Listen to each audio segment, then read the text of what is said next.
Illusion Irina. Hello white smiling face.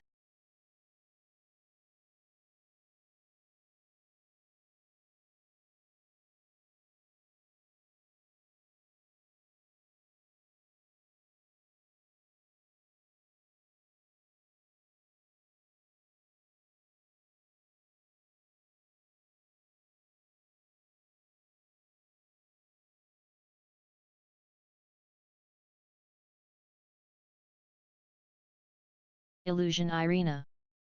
If you say something I can't hear you.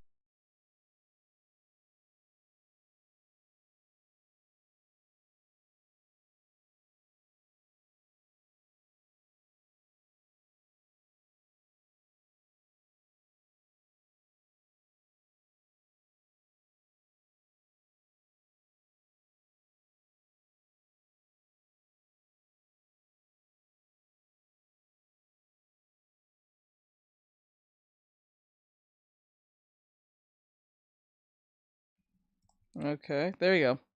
That was weird. Thank you. See, that's what I'm talking about. That's what I'm talking about. Ah. Ah. Ah. Thank you, sound. Illusion Irina. Hi smiling face with open mouth and smiling eyes. Illusion Irina. Illusion Irina. Hold on. Yes, Something's teamwork. not right. Why is it? Oh wait, it's. I'm so stupid. Okay, that's turned on. Okay, let's go to YouTube. Go to Trovo. Okay, that's turned on. And we could turn on Facebook. Actually, no. Turn off Facebook. Fuck. No, check it out.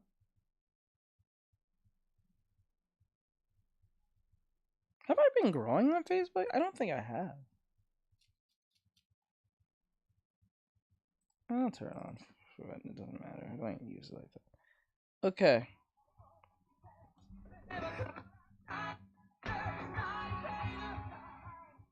Okay. There we go. Now the next thing we need to do.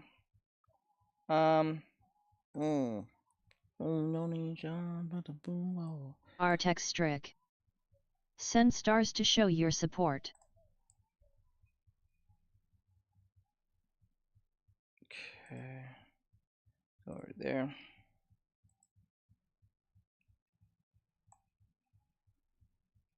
Yes, teamwork. Yes, teamwork. Hold on, hun. 1 second. Gotta get this real quick.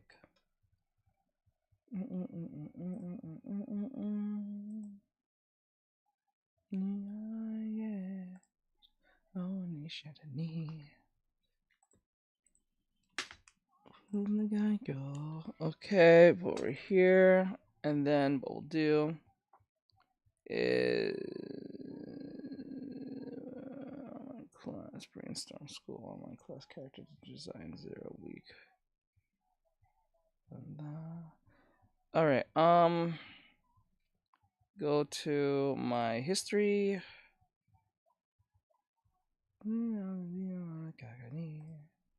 We're gonna do one video today. Just one.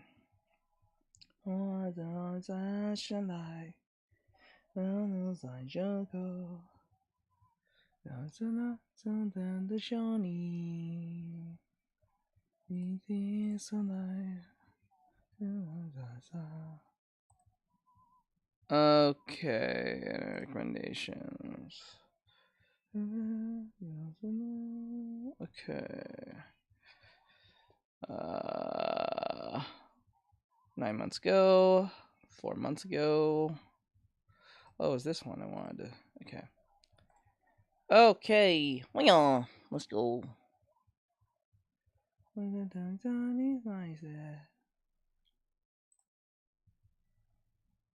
Okay, I'm going to grab this, go to my Reacts TV, Illusion Irina. and then go to Since here. you're drawing, there's not going to be any other sounds than you talking, right?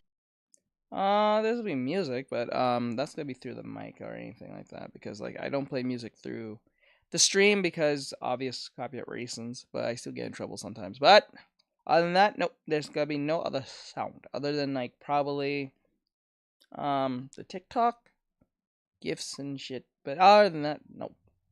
No other sounds other than probably some music, whatever, but that's not important. The annoying part was that I don't know why. I'm starting to actually think what happened with the sound Illusion from the game. Irina. It glitched. Okidoki white smiling face, no sound other than me. Got it. I got you. I think it glitched and that's why all the sound went up. I think that's what happened. I'm gonna give my benefit of doubt to my audience. I'm not gonna be too much of a dickhead about it.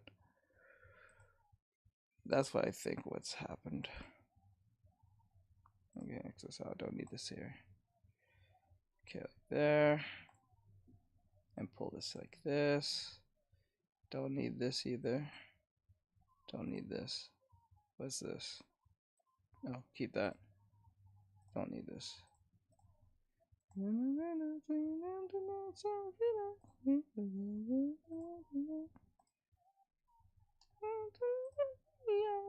Okay.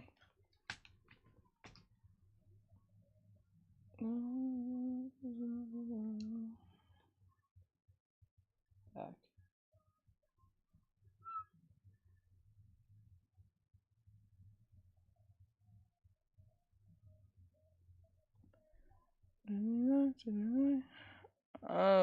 Okay.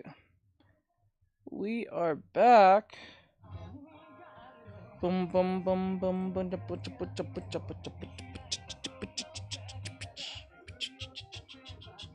You know.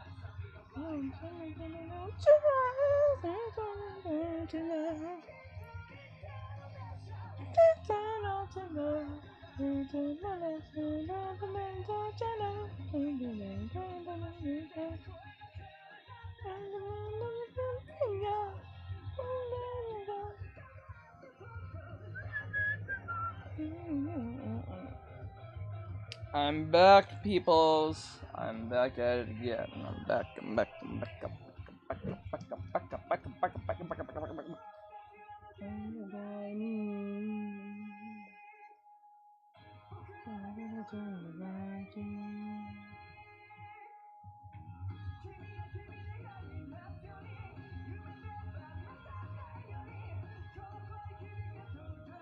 Oh shit! No wonder. Oh shit! I'm dumb. I didn't even think of that. Totally forgot I did that.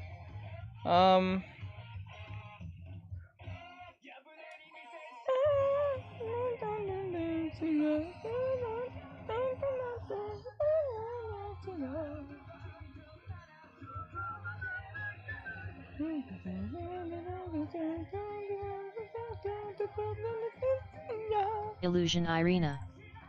Chibi drawing of who? Yes, I'm doing a commission. It's a chibi drawing. Hold on. Whew.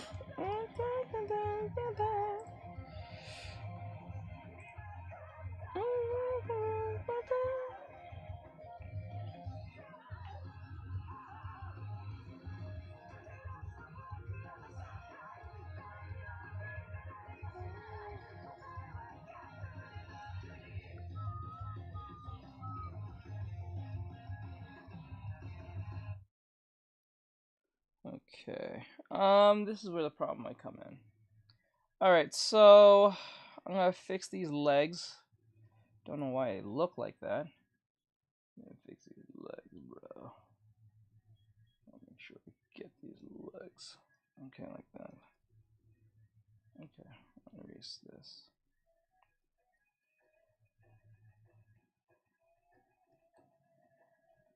Erase that. I don't know why it looks like that. Why does the leg look like that? Huh. We'll figure that out later. Fix them legs. They're all wonky. They look wonky. Big wonky.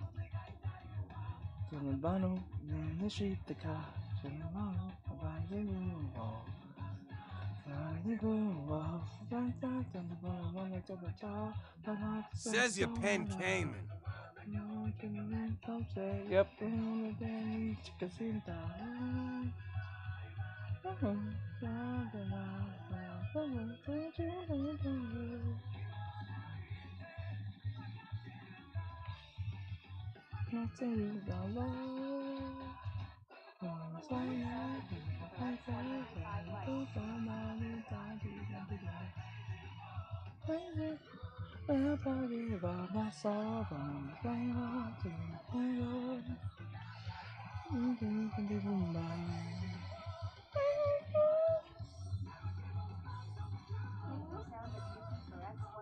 Okay. So far, we're in Restream than we were before. Okay, now I'm gonna delete this.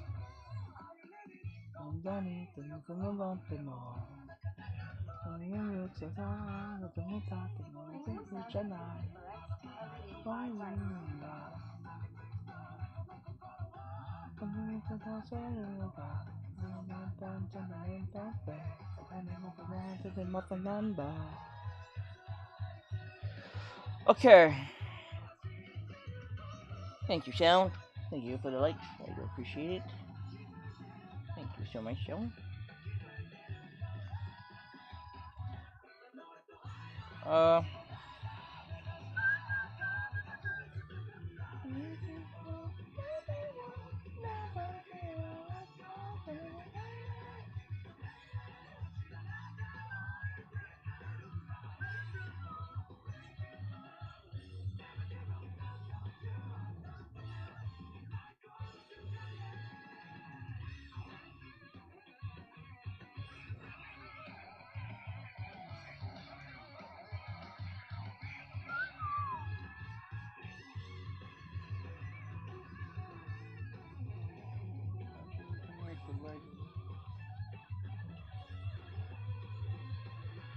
Make the legs look like that instead.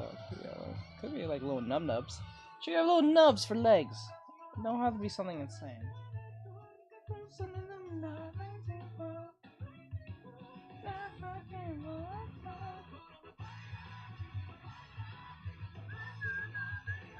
Says I just wanted to go outside for a smoke. Now my cat sits on me.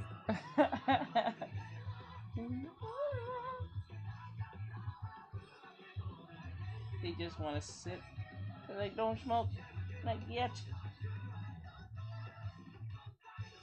Don't go for a smoke. Don't do it, Sound. Spend time with my... That's all I want. I want to spend time with it. That's all. Yeah. Says bad sound. Let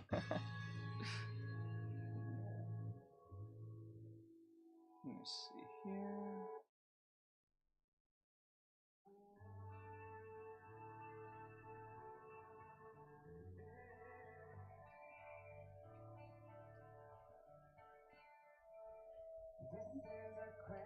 Not really like this song too much. Do not like this song. If you're finally ready to take a trip without the kids. Thank you, Sound of UP for X382 likes. With more kids. Okay, so she got her little legs. Get an Airbnb and have Now, the kids to yourselves.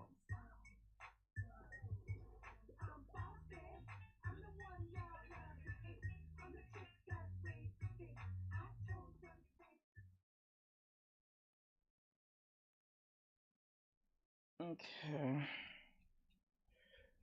As I'm in the midst of applying for residency right now, wish me luck. Grammarly has again been a life. Okay, now the side here looks a little weird, so we're gonna make sure we get rid of that.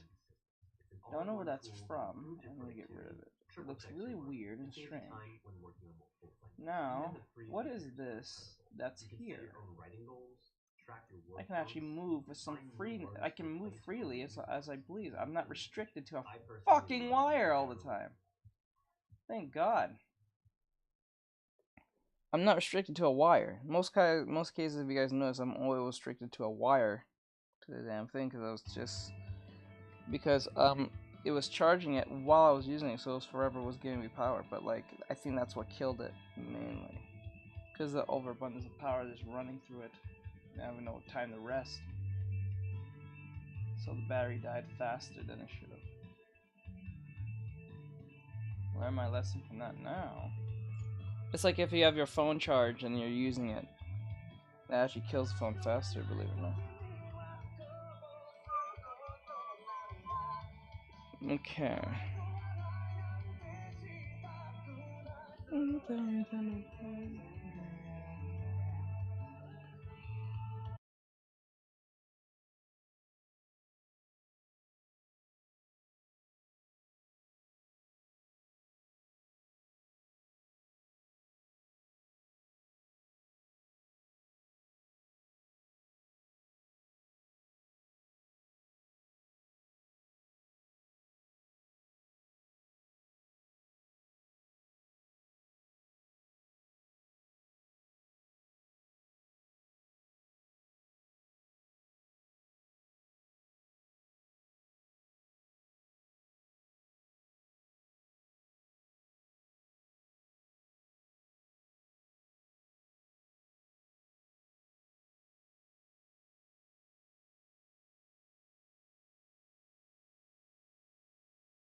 Says I was actually watching Bridgerton, but this is more interesting.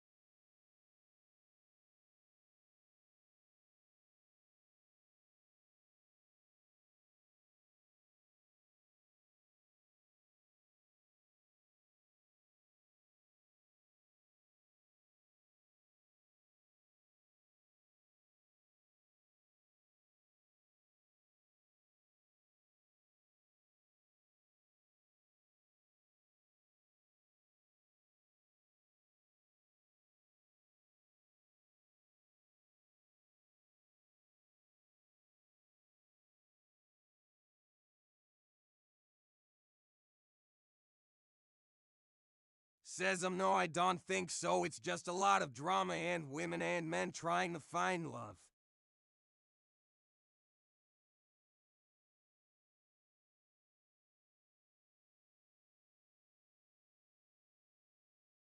Says maybe Queen Charlotte, but honestly I don't care about that.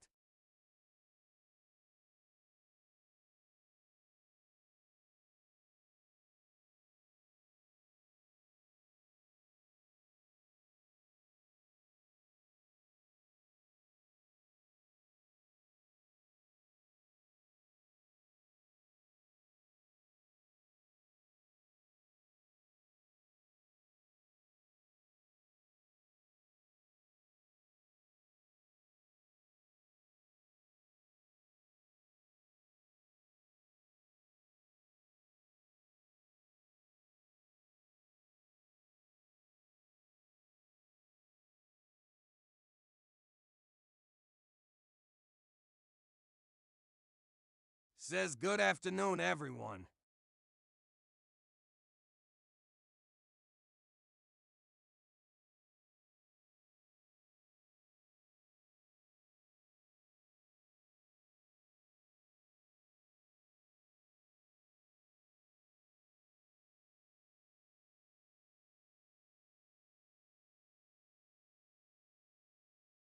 Says at Brightriclose, hi Bry.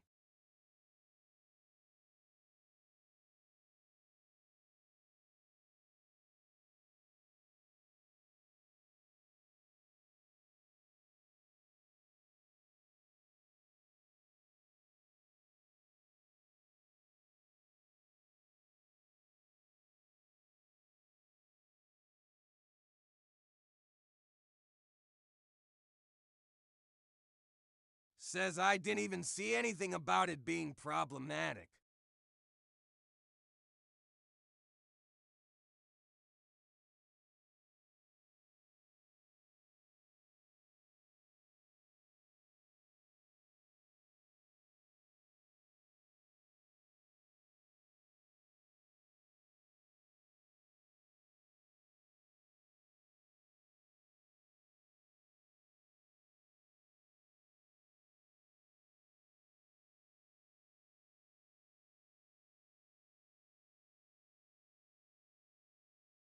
Says okay, I see.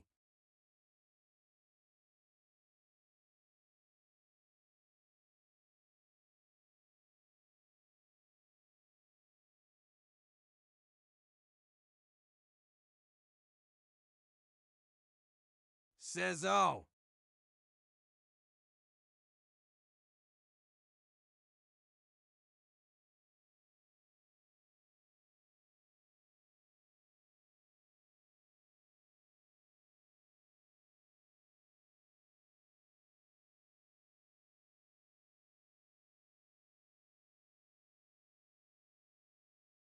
Says did you see who's playing Rapuzzle?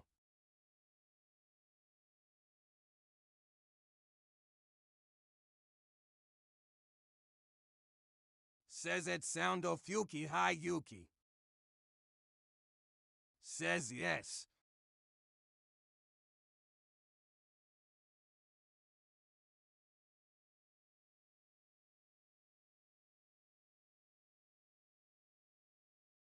Says check.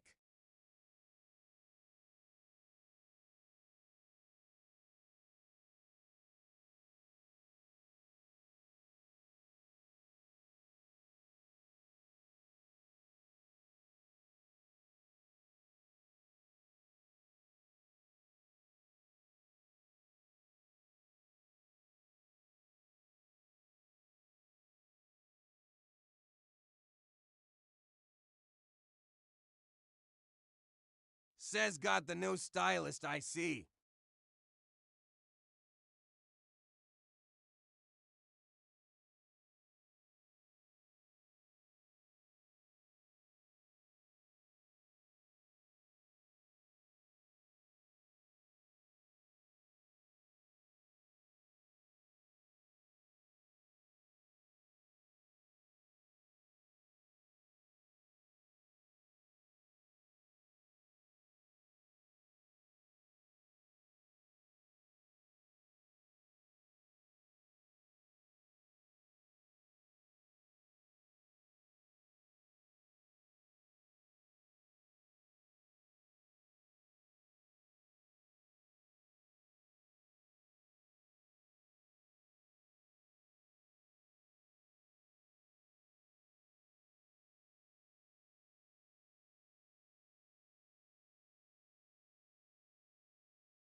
Says I think that would be cool.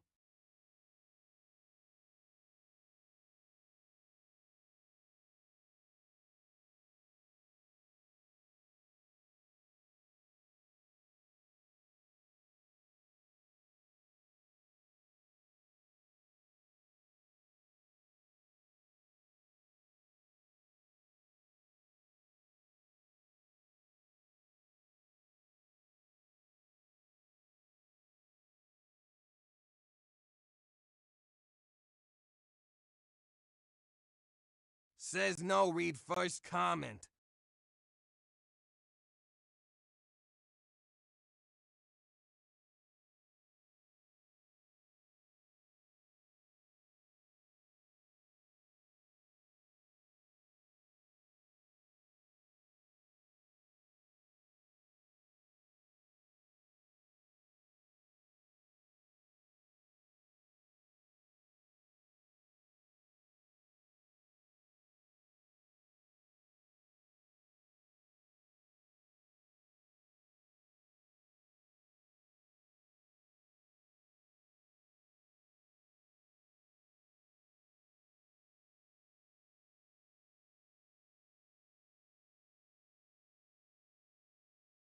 Says no, yeah, I just said it would be cool if Disney created new movies.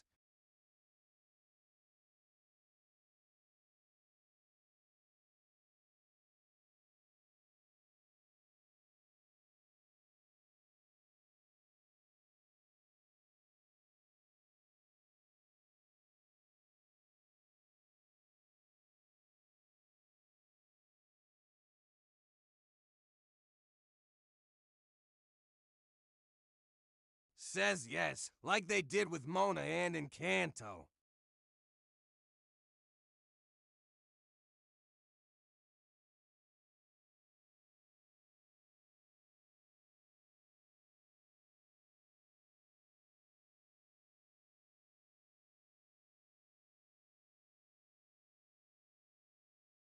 Says that sound of few more animated movies would be nice.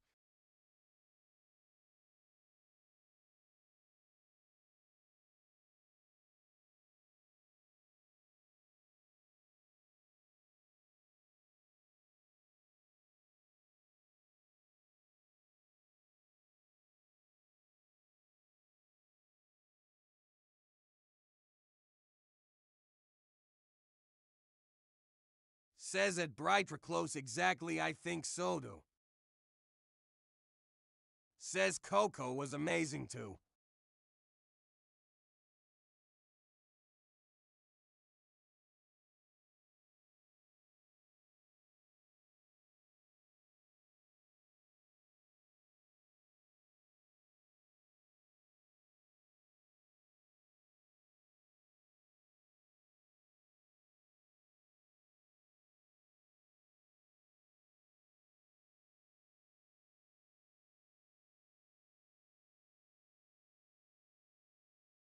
Says all these live action movies aren't needed in my opinion.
Says, oh, it's the time of the day again, sweet.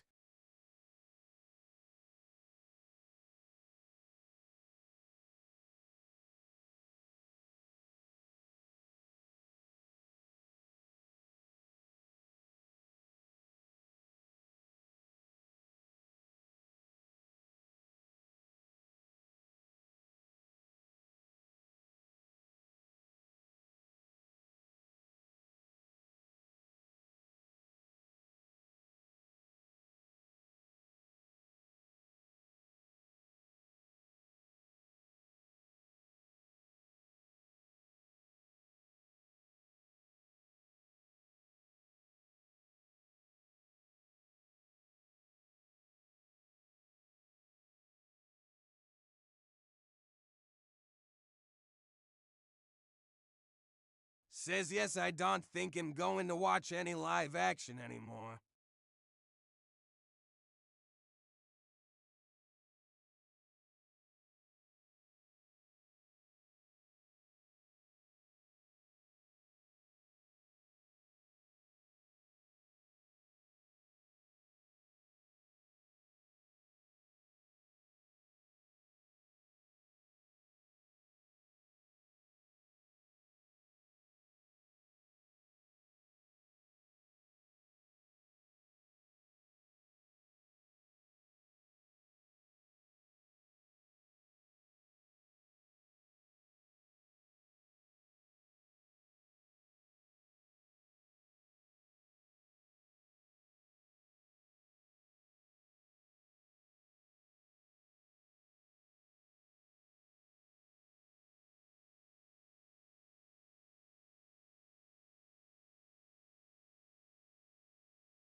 Says, hello, Teach.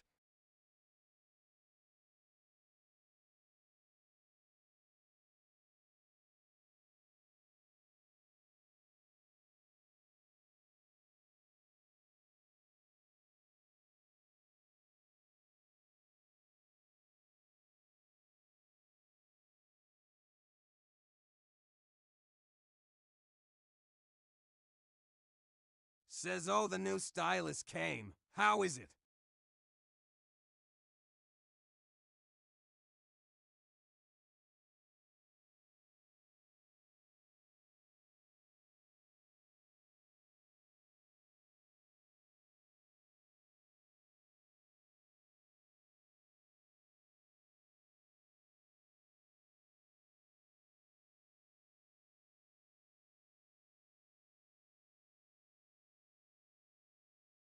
Says, oh, I see.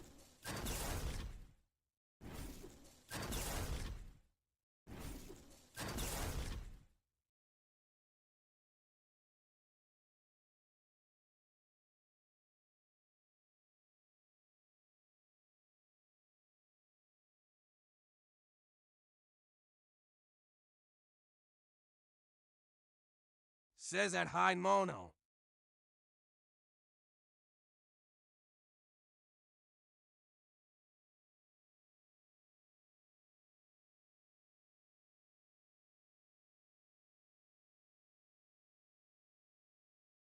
Says, wait, this is a tablet, right? Not the whole screen. Says at Britriclos Helubri.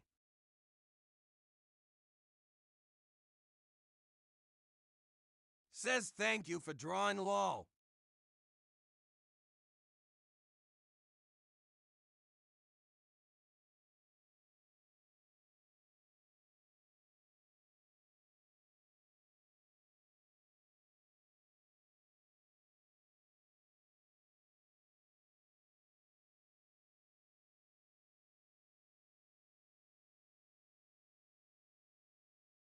Says I mean it's computer screen size.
Cheese.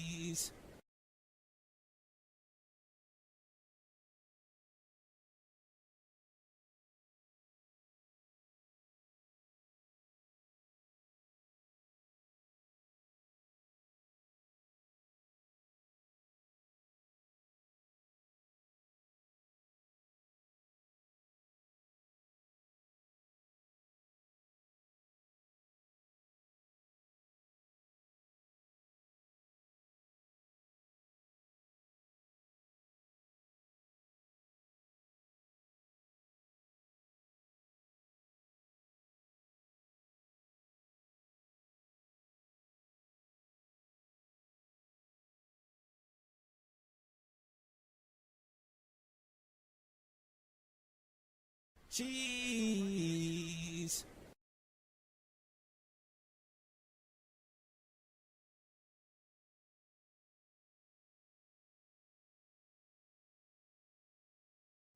Oh my god, it's corn.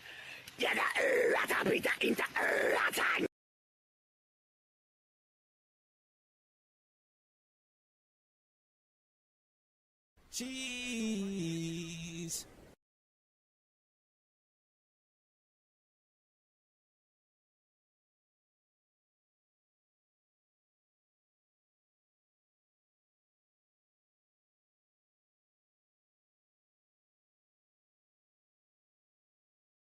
Says I stopped watching TV like 5 or 6 years ago.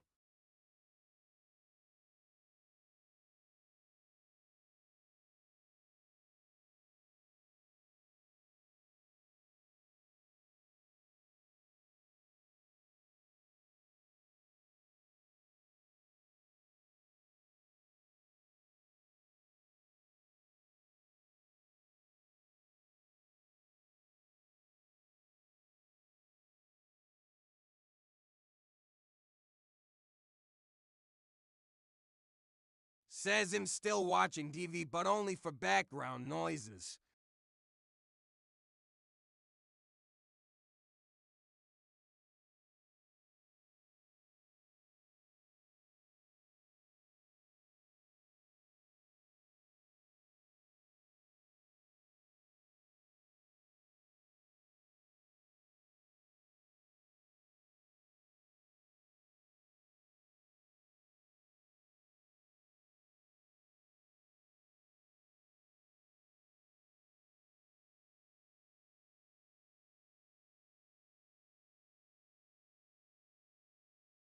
Says there isn't anything interesting on it and I can get everything I need to the computer.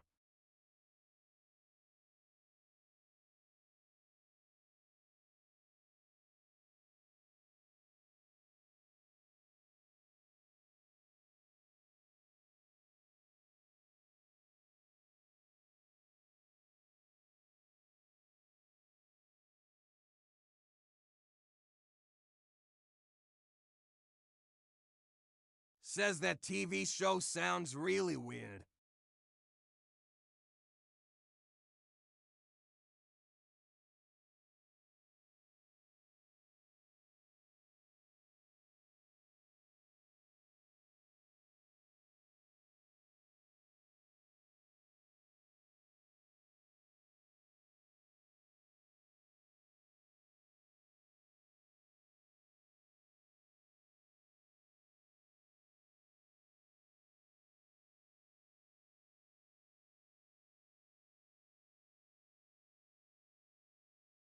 Says that's so weird, ha ha ha ha.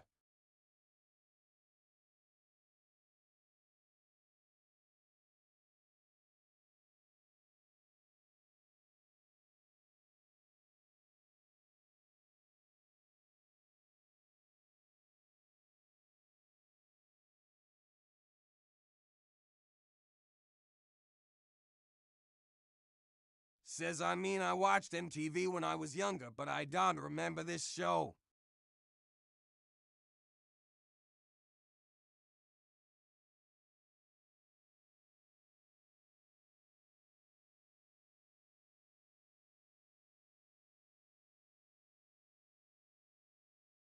Says true.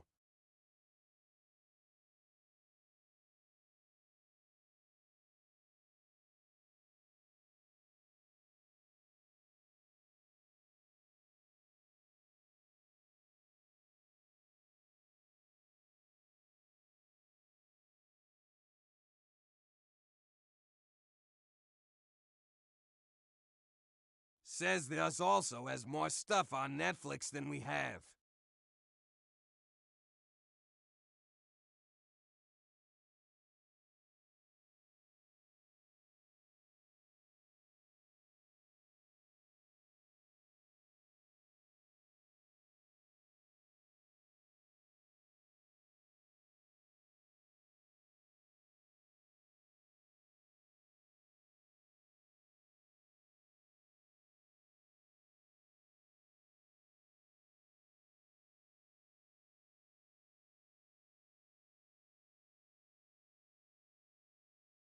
Says, oh my god, this had to be scripted.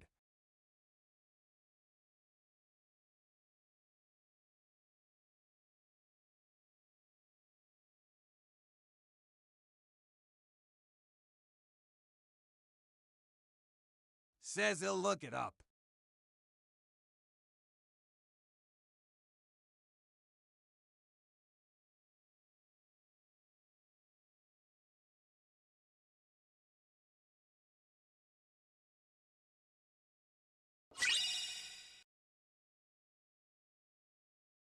Says what you doing. Says it has a rating of 3.310.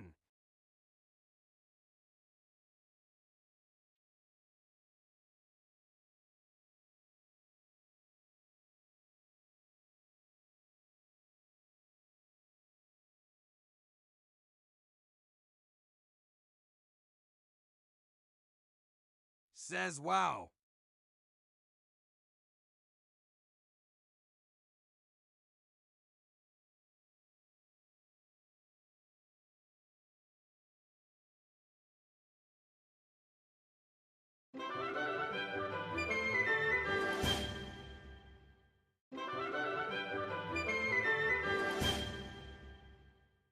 Says that Junebug has drawing a chibi character for a commission. Says W.S.P.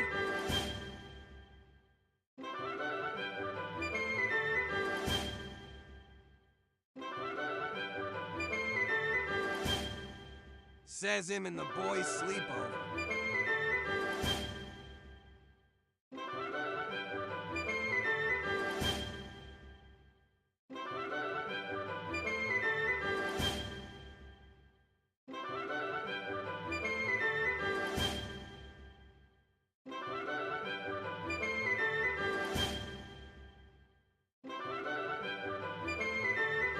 Says I hope I don't fall asleep first.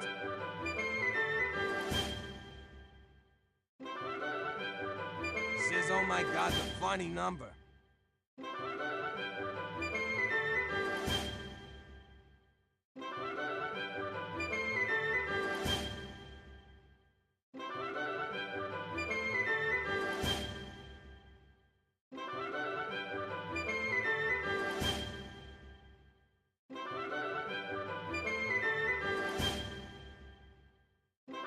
Says I really want to watch an episode.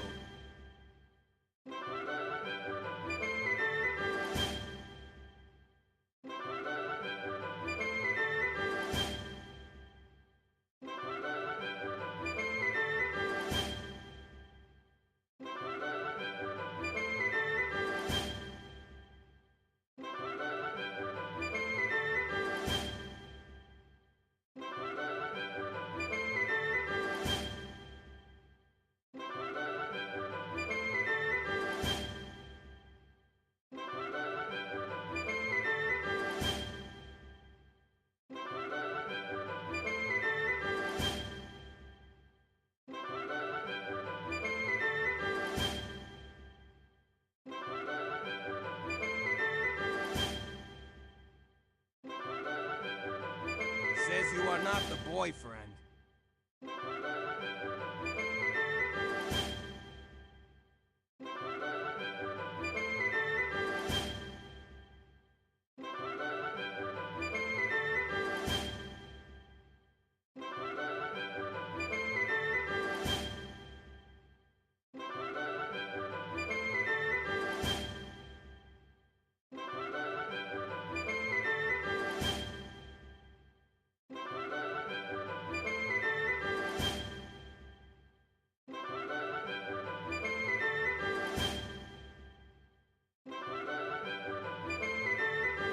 I used to watch Catfish a lot if that was real or scripted.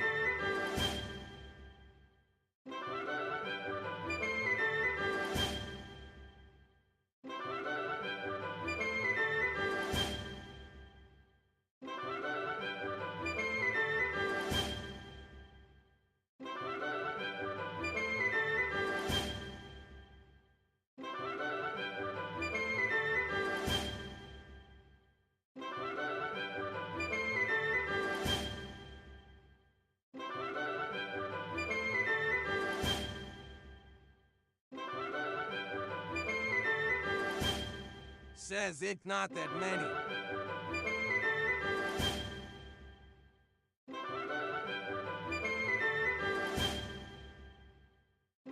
Says I had to send 25 for LVL to.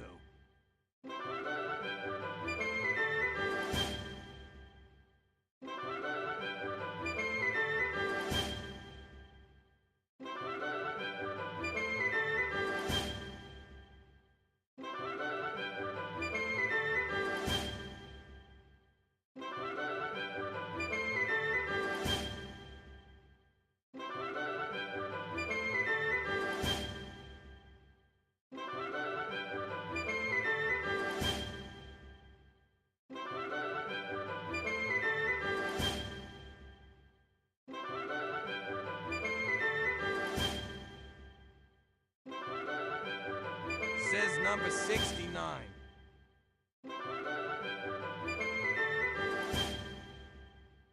Says one time someone was on Catfish convinced he was in a relationship with Katy Perry.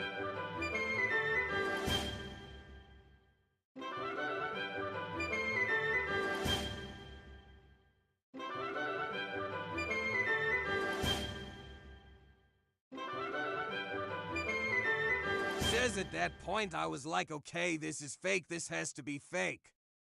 Says it's those two coins bracelets.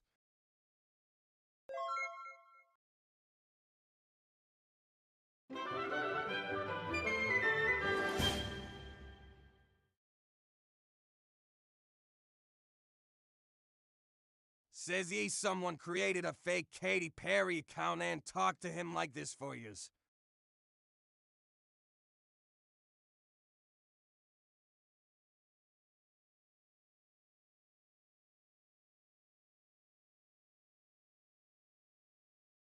Says don't count them.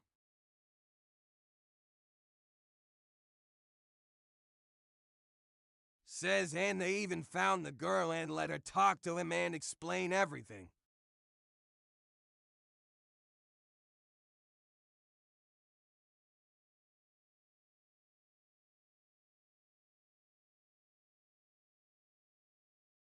Says, but he was like, nope, him in a relationship with Katy Perry.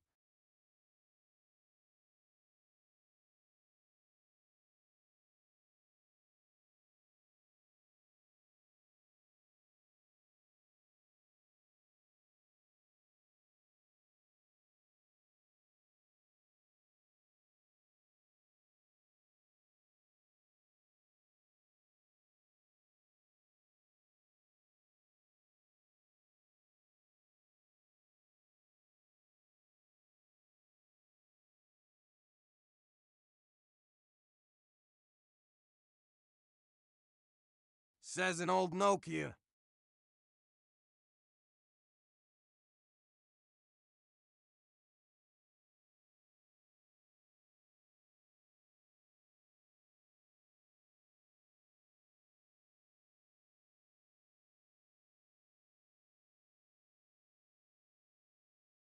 Says, and they did it for yous. Yeah, I was only chatting with my girlfriend for yous. Are you kidding?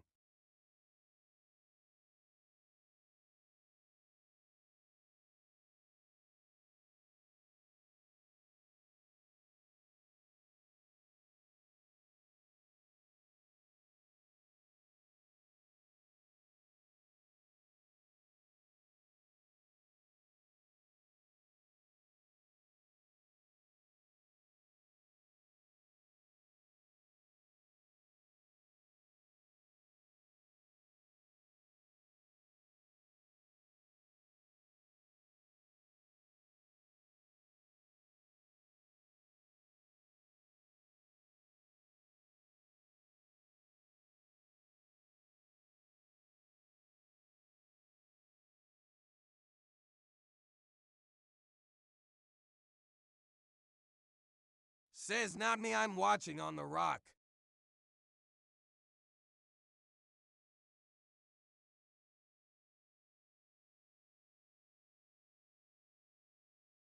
Says right.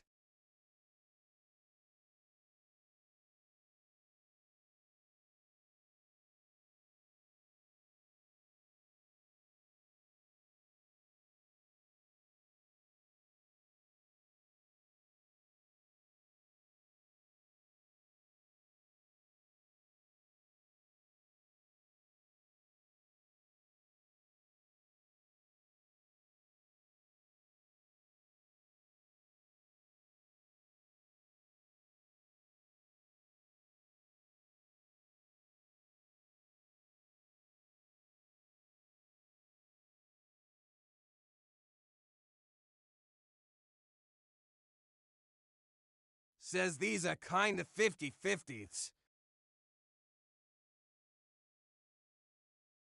Says both is important.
Says OEA being funny is very important. Imagine being with a boring person.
Says yeah, but the problem is they don't stay nice for long.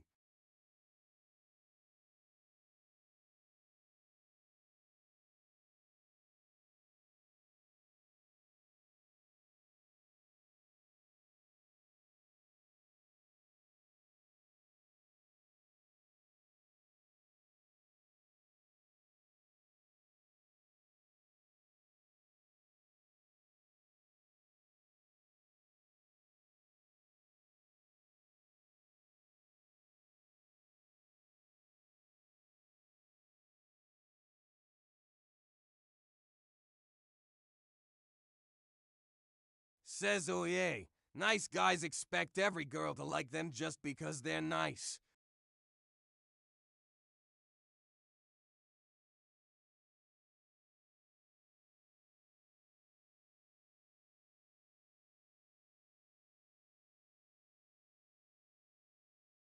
Says it's because they think if they buy them ice cream, the girl will want to sleep with them.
Says it he's creepy.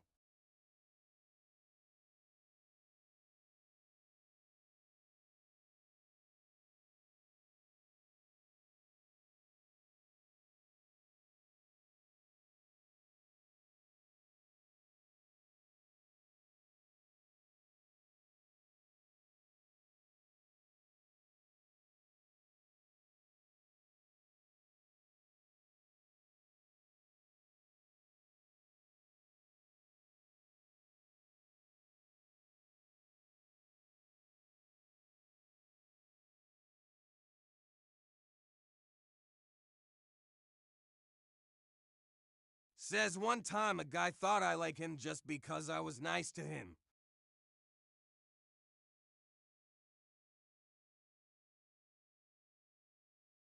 Says he had a girlfriend, I thought we were friends.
Says I will come back.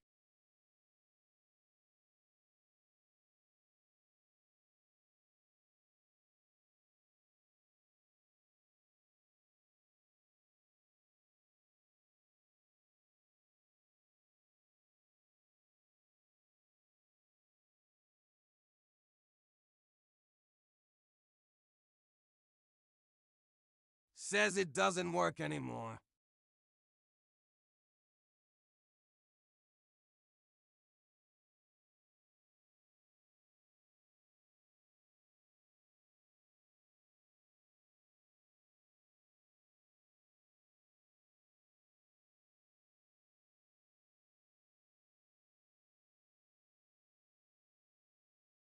Says one time I said I have ABFA and this guy said what you can't have friends.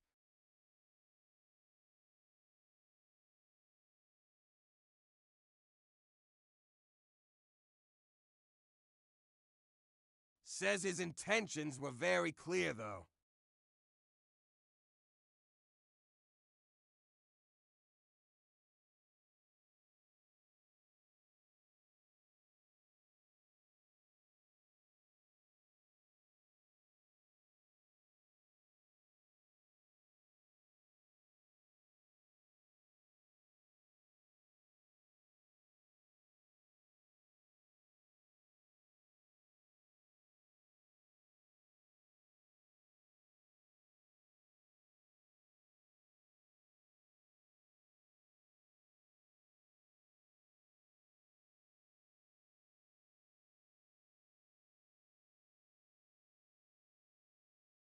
Says like him not dumb. Says he asked me for my number and I said no. He was shocked.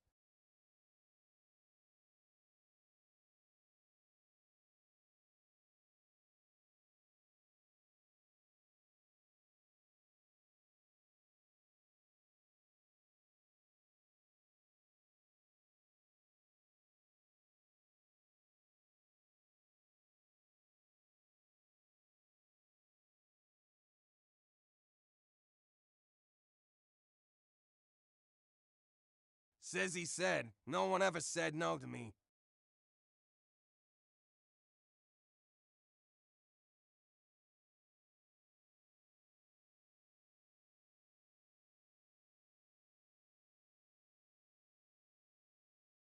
Says it sound o fukiel, meo.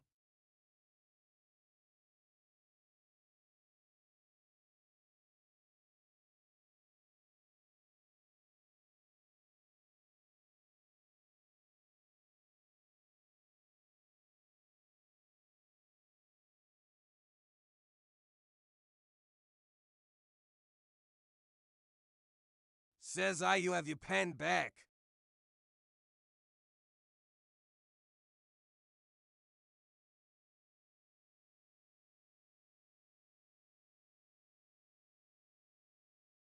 Says it sound o fuki hi sound. Says I was his first rejection, I guess lol. Says it beanbag high bean. Says no he is not in my eyes. Says it brighter close hide bry. Says it beanbag high bean.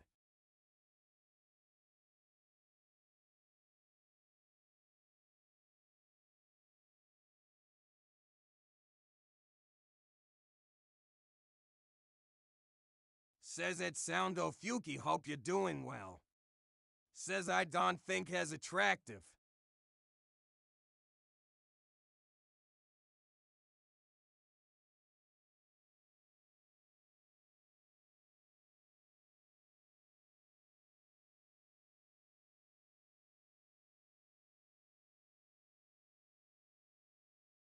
Says it beanbaggin' doing well. I hope you're well.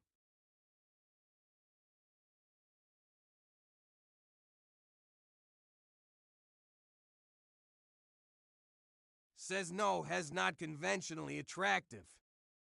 Says hi.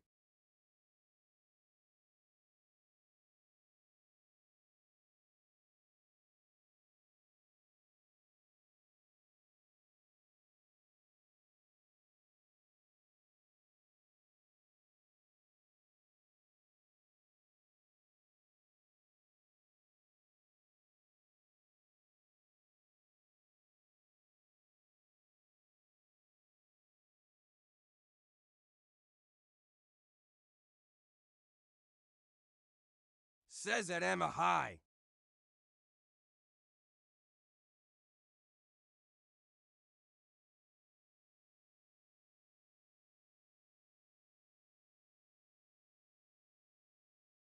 Says it sound o fuki him good. Says him good, you. Says it sound o fuki hi.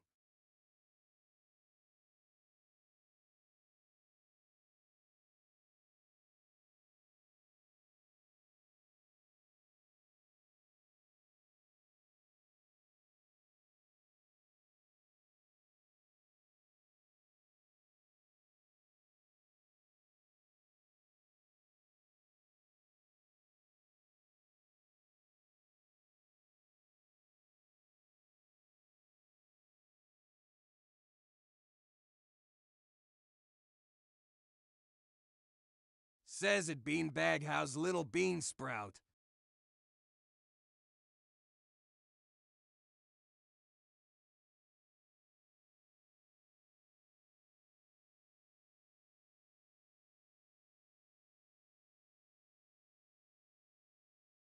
Says I opened my rainbow loon container upside down and not him stuck putting them back in.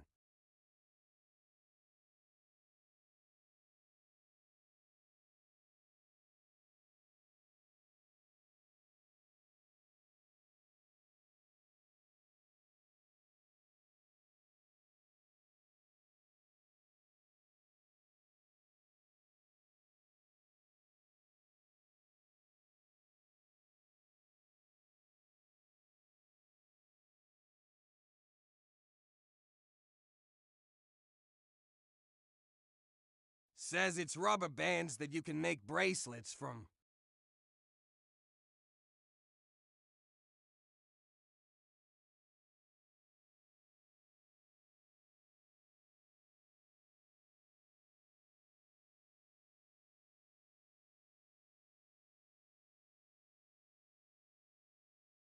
Says yeah.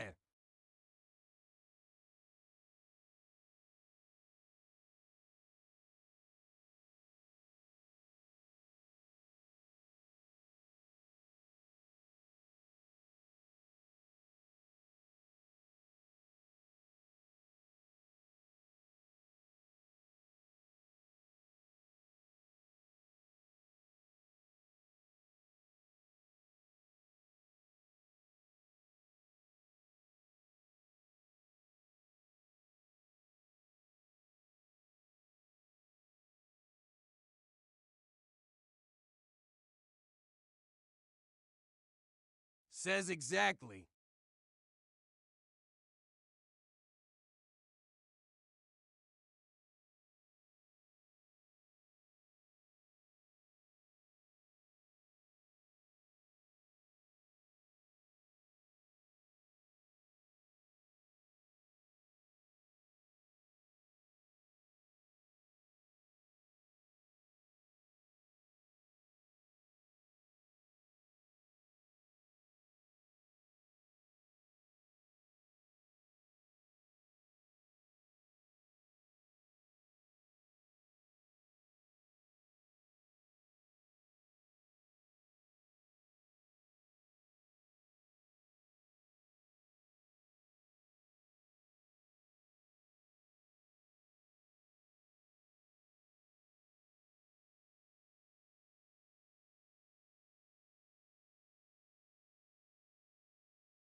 Says reminds me of a conversation my little cousins had 2 days ago.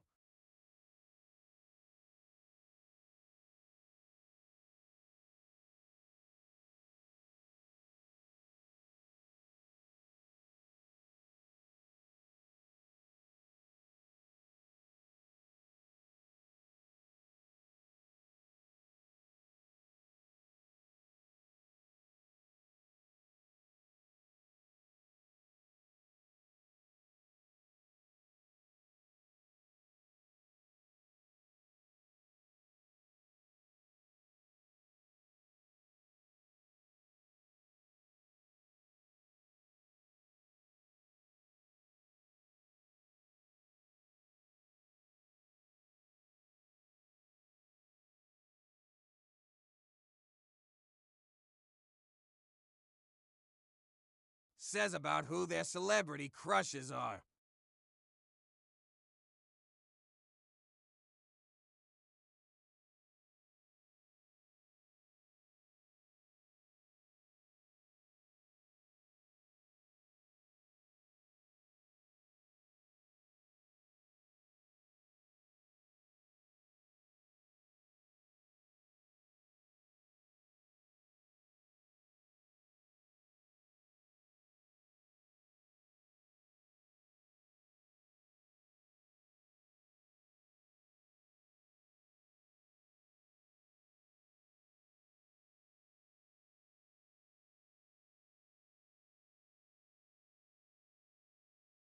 Says that man's fashion.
Says wedding-themed birthday party.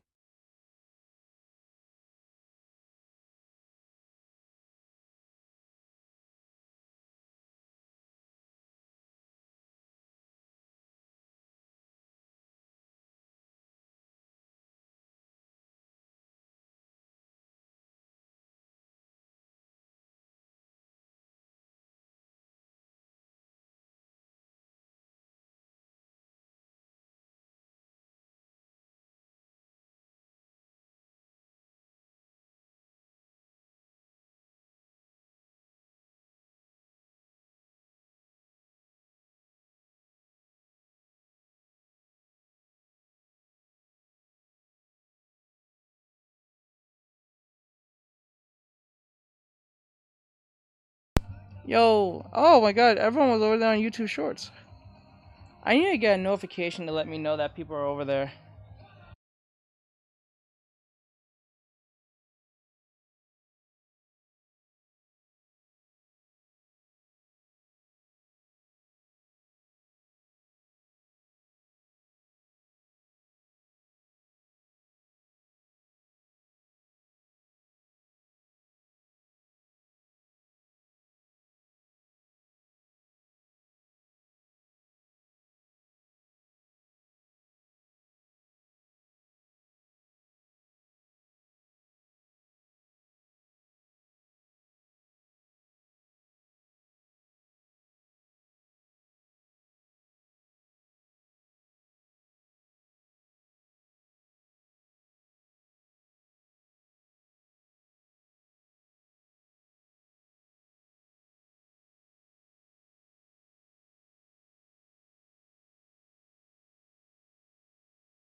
Says teach. Says hi.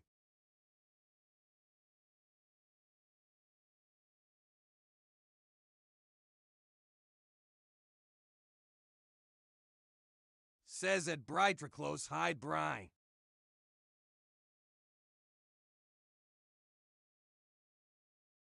Says I got a new job.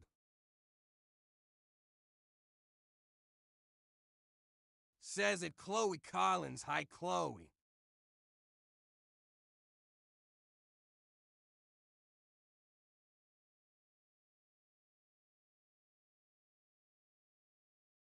Says I just got of a 12er.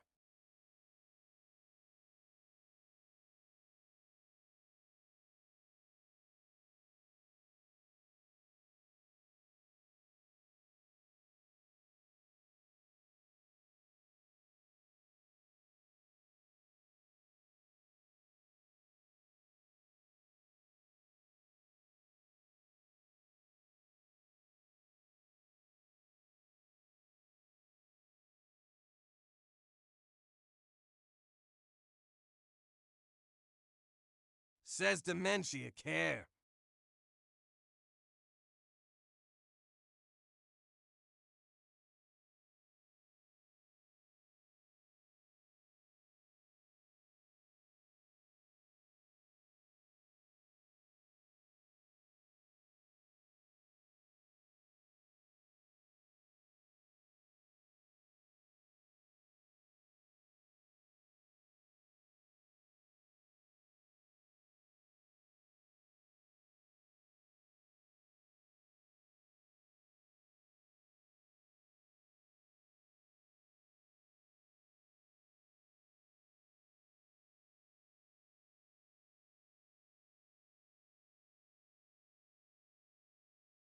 Oh, yes.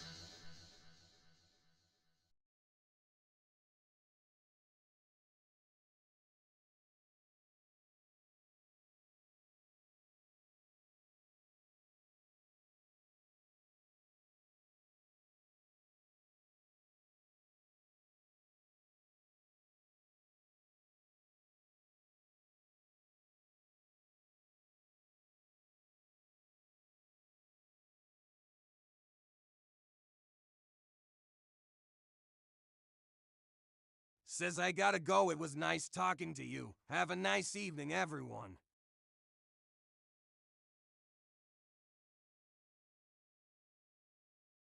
Roses are roses, baby.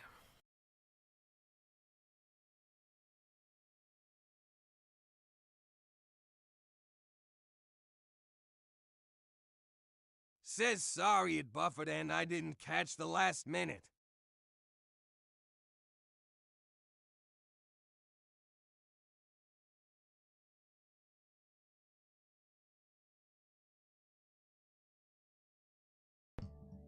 You misgender my Oreo. Well, fuck your Oreo. Anyway, so the point is, you said you're working in dementia, with people who have dementia, so I was like, that must be really hard to deal with because, like, they must forget you, like, almost every other day. So it must be, like, an introduction, like, almost every time. Depending on how severe the dementia is.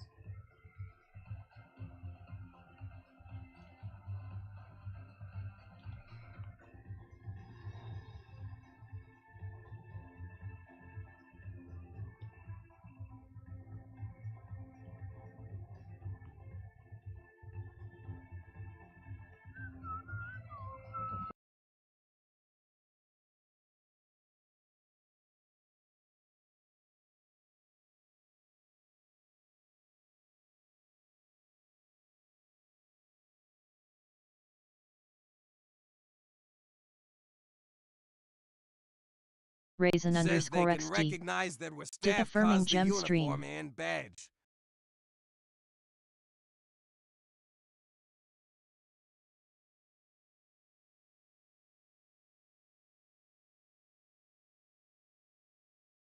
Says it's the where are we.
Says or the one who thinks she owns the place or the one that punches.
Says the one that punches don't really hurt. I got a lot of fat on my stomach and she isn't very strong.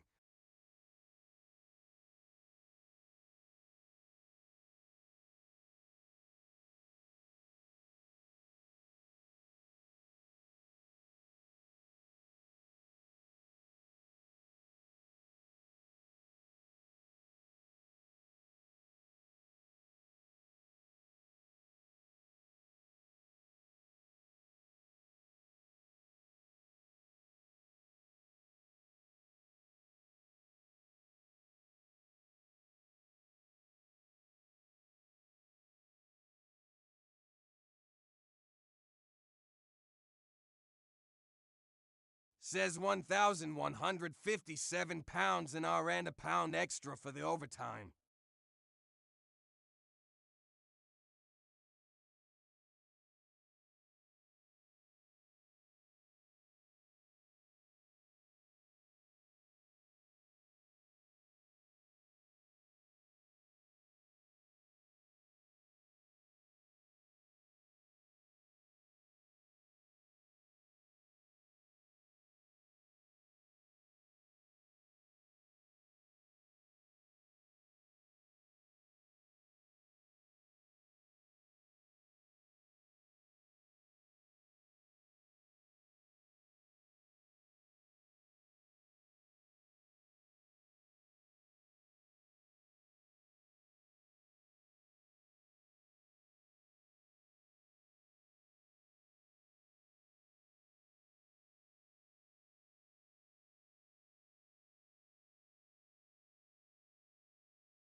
Says I need Lina tip stay. Says Southeast England and it's 11 pounds and 40 for pence.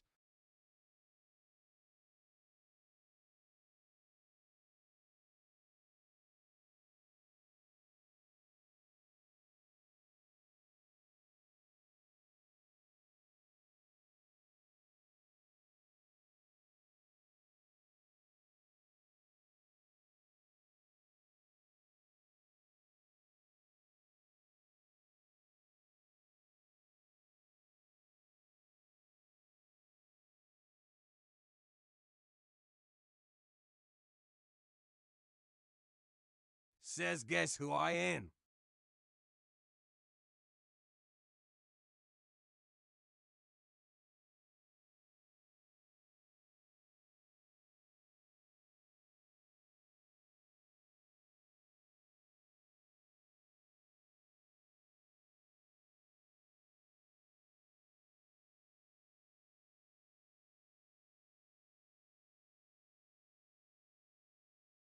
Says I'm doing 6 hours on Tuesday and 12 hours on Thursday at 12:57.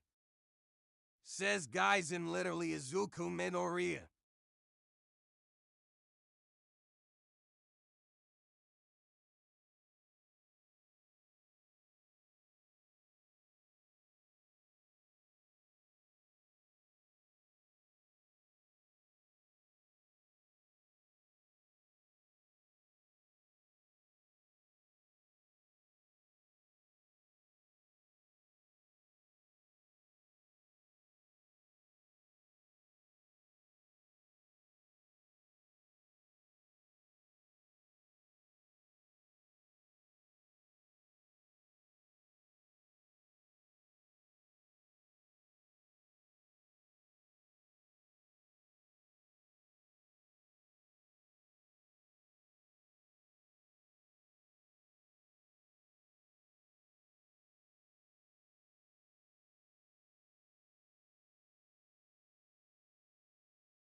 Says that. Dude, I just got off a 12-hour shift and I've only had a potato to eat.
Says no offense or anything, I've spent the last hour chasing someone down who keeps picking up tables.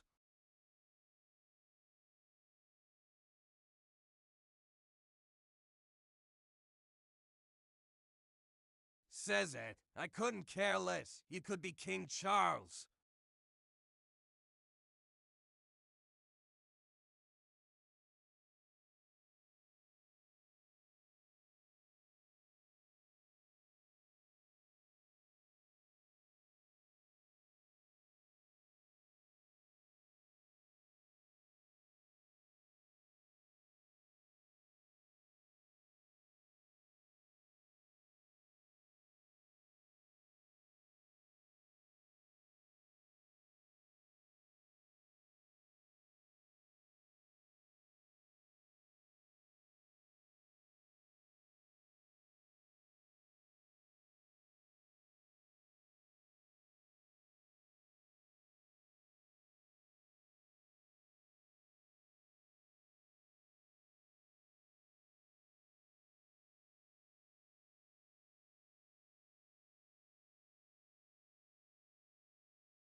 Says another guy was convinced someone was out to get him.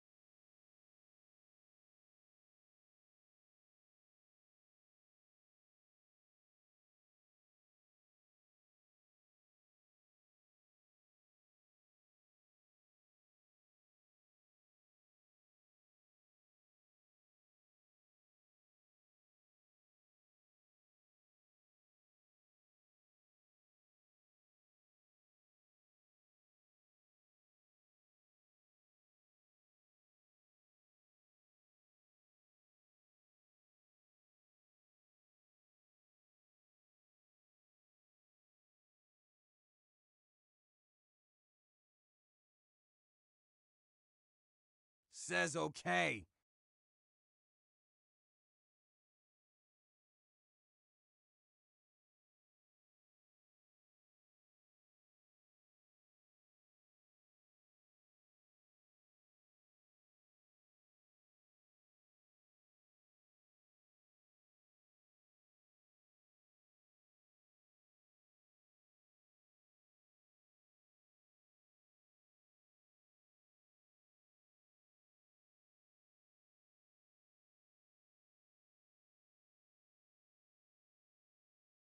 Says I think I might try getting a computer from a police auction.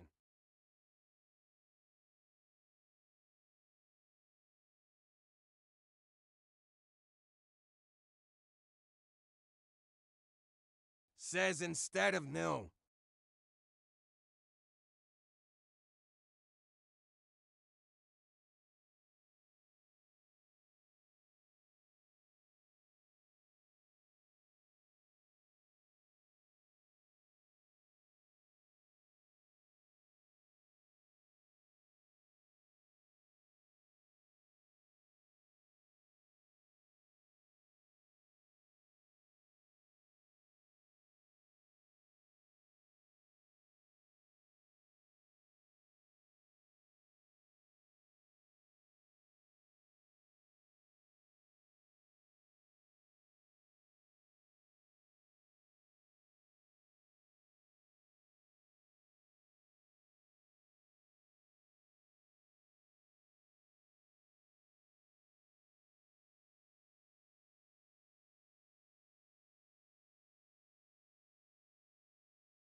What's up, everyone? It's Endymion, and there's been a lot uncovered surrounding Assassin's Creed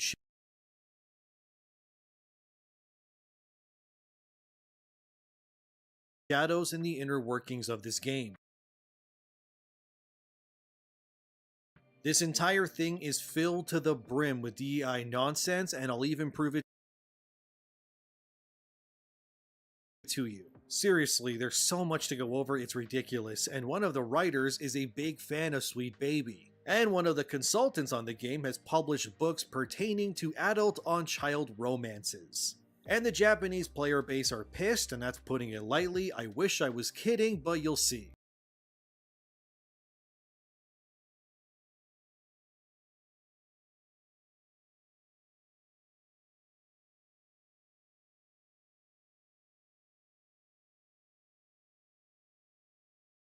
Let's just get into this, cause my god, what a mess. As you likely already know, the backlash surrounding Shadows has been nothing short of nuclear. People are fighting all over the internet about this inclusion of Yasuke as a playable character.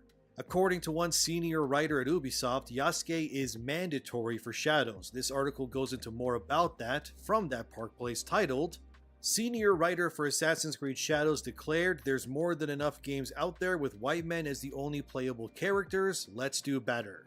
The writer in question is named Giles Armstrong. Don't harass this person or anyone else, by the way, that I feature in this video. Let's just observe and then deconstruct what's going on here instead. But as if you needed confirmation, yes, Giles is a white guy who is openly renouncing his own skin color for brownie points, I guess. He's also working on Shadows, since he confirmed it himself on Twitter, where he said, "Now that Ubisoft Sofia has been confirmed as working on it, I can finally reveal I was a senior writer on Assassin's Creed Shadows, working under the guidance of Ubisoft Quebec and the excellent Alyssa. I can tell you, you're all in for a treat." Giles has also been found to say things that can be considered anti-white rhetoric, which is so overdone at this point and pathetic, but what do we expect from Western studios these days? In March 2018, Giles retweeted an image of Chadwick Boseman meeting fans outside of a Black Panther screening where he said, "Hey game devs, when I say in our meetings that representation matters, well, see for yourself. Everyone wants to see a positive version of themselves on screen. Everyone. There's more than enough games out there with white men as the only playable characters. Let's do better." Although it's not about being better, it's more so about erasure if anything else, since as many have already pointed out across the internet, Yasuke being a playable main character in a Japanese-centric Assassin's Creed game is not what many fans wanted, especially Japanese fans in particular. As Forbes said in their recent article titled, "Japanese fans are puzzled that Yasuke is in Assassin's Creed Shadows." Says on another note, I love the new drive-thru.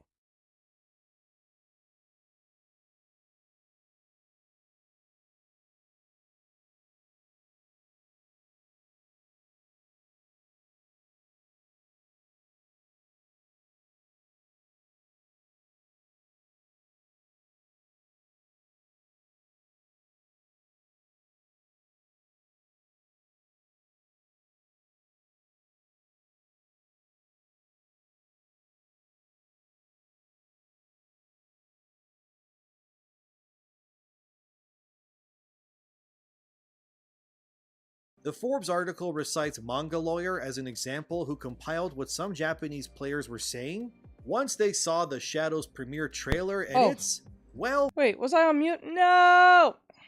Was I on mute? I think I was on mute.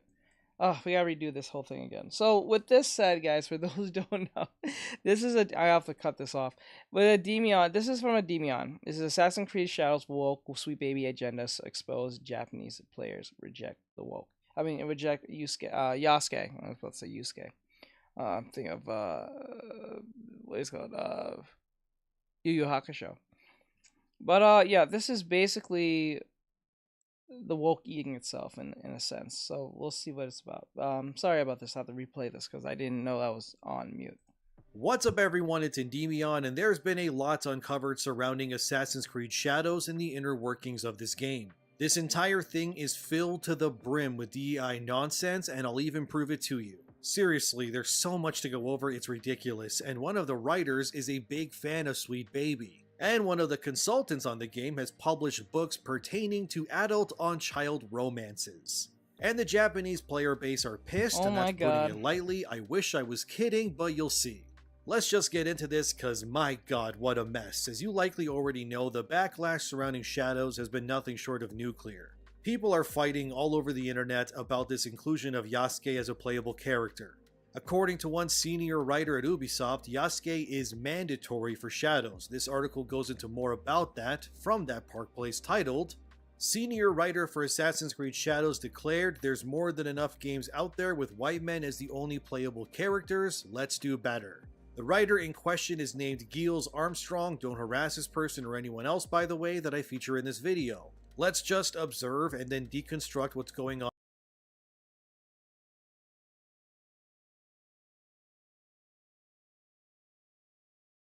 on here instead. Why is the focus on the white guy? Should it be focused on the Japanese person? I don't understand that. It's weird. But as if you needed confirmation, yes, Giles is a white guy who is openly renouncing his own skin color for brownie points, I guess. He's also working on Shadows, since he confirmed it himself on Twitter, where he said, now that Ubisoft Sofia has been confirmed as working on it, I can finally reveal I was a senior writer on Assassin's Creed Shadows, working under the guidance of Ubisoft Quebec and the excellent Alyssa. I can tell you, you're all in for a treat. Giles has also been found to say things that can be considered anti-white rhetoric, which is so overdone at this point and pathetic, but what do we expect from Western studios these days? In March 2018, Giles retweeted an image of Chadwick Boseman meeting fans outside of a Black Panther screening where he said, "Hey game devs, when I say in our meetings that representation matters, well, see for yourself. Everyone wants to see a positive version of themselves on screen. Everyone. There's more than enough game." We give you access to more than 1,600 milling and turning machines locally and globally. You can choose from more than 60 production-grade materials and plastics.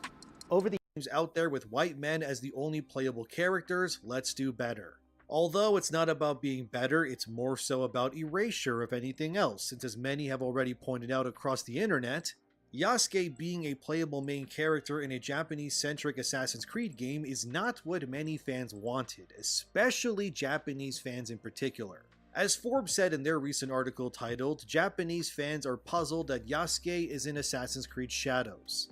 The Forbes article recites Manga Lawyer as an example who compiled what some Japanese players were saying once they saw the Shadows premiere trailer, and it's, well, I'll let them speak for themselves. One user said, a game where black people massacre Japanese people in the Sengoku period is a perfect example of Ubisoft. Is this what happens when political correctness? Bro! Oh man, it's eating itself. Is taken to the extreme. Let's stop here for a second, because what this user said is absolutely correct. It's very tone-deaf and telling of the game's industry that they're celebrating someone like Yasuke being in Shadows, yet his inclusion and what he's doing within that game is the same thing that they complain about when it comes to other games like Resident Evil 5. In Resi 5, you play as Chris Redfield, who's obviously white in Africa shooting zombies that are obviously black in order to protect himself. This is apparently racist in the eyes of places like IGN and The Gamer, and even according to people like Jacksepticeye, Resident Evil 5 can't be remade because it's inherently racist and problematic. How? And because of the cultural dissonance of a white man in Africa where he's not from shooting black people, this somehow means that the game should never be remade, but instead be completely changed in every way if a remake is decided to happen.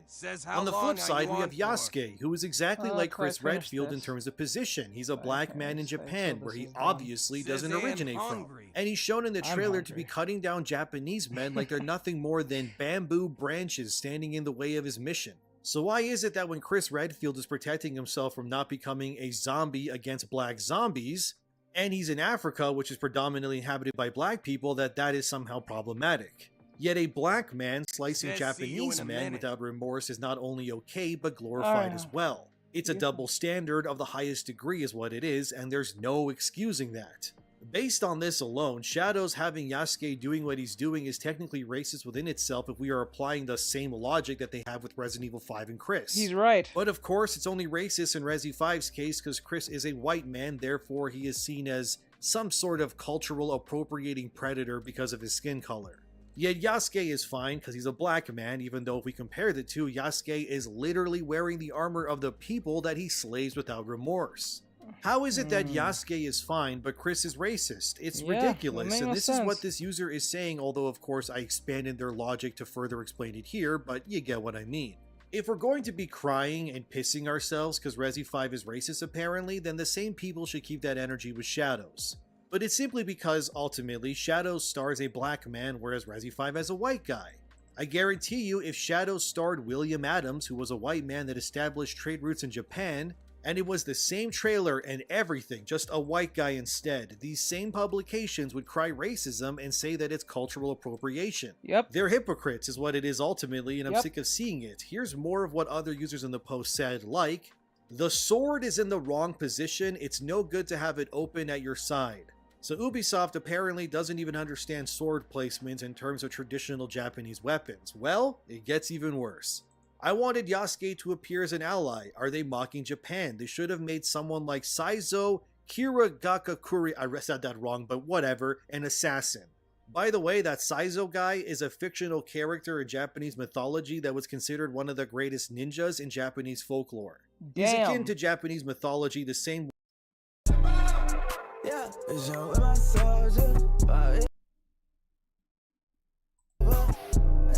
way Thor is for Nordic people. Another of the 10 ninjas in Japanese myth is Sasuke, who I don't need to tell you how many characters in modern media have used the name Sasuke or Saizo before. Look at Naruto alone. Another user then said, it's a bit disappointing. Is that really what? Wait, what? Go back. What? Named Sasuke, an assassin. By the way, that Saizo guy is a fictional character in Japanese mythology that was considered one of the greatest ninjas in Japanese folklore. He's akin to Japanese mythology the same way Thor is for Nordic people. Another of the 10 ninjas in Japanese myth is Sasuke, who I don't need to tell you how many characters in modern media have used the name Sasuke or Saizo before. Look at Naruto alone. Another user then said, it's a bit disappointing. I wanted to play as a Japanese ninja. It's my favorite game since I started with Syndicate and have played everything, so this is sad. But this next one is oof, and it says, I don't think there are any Japanese people supervising the architecture. It's Chinese and filled with lanterns, torii gates, and paper lanterns, so it doesn't feel like this. LMAO. This is funny. I think the Shogun stands out after the good examples in the drama, so Ubisoft is being called out by actual Japanese players for not only pandering by including Yasuke, but they also apparently can't get weapon positions right or the architecture either. You know it's bad when Japanese players can watch one trailer and immediately say, hey Ubisoft, your game is full of Chinese architecture, not Japanese. Good lord, this is a mess, man. You can tell this... Bro, this is the Spider-Man problem again. This is what they did to Miles Morales, saying that he was Puerto Rican or something like that. I think it was Puerto Rican. He's black and Puerto Rican, right? But they put the Cuban flag in his room. Bro, what the fuck?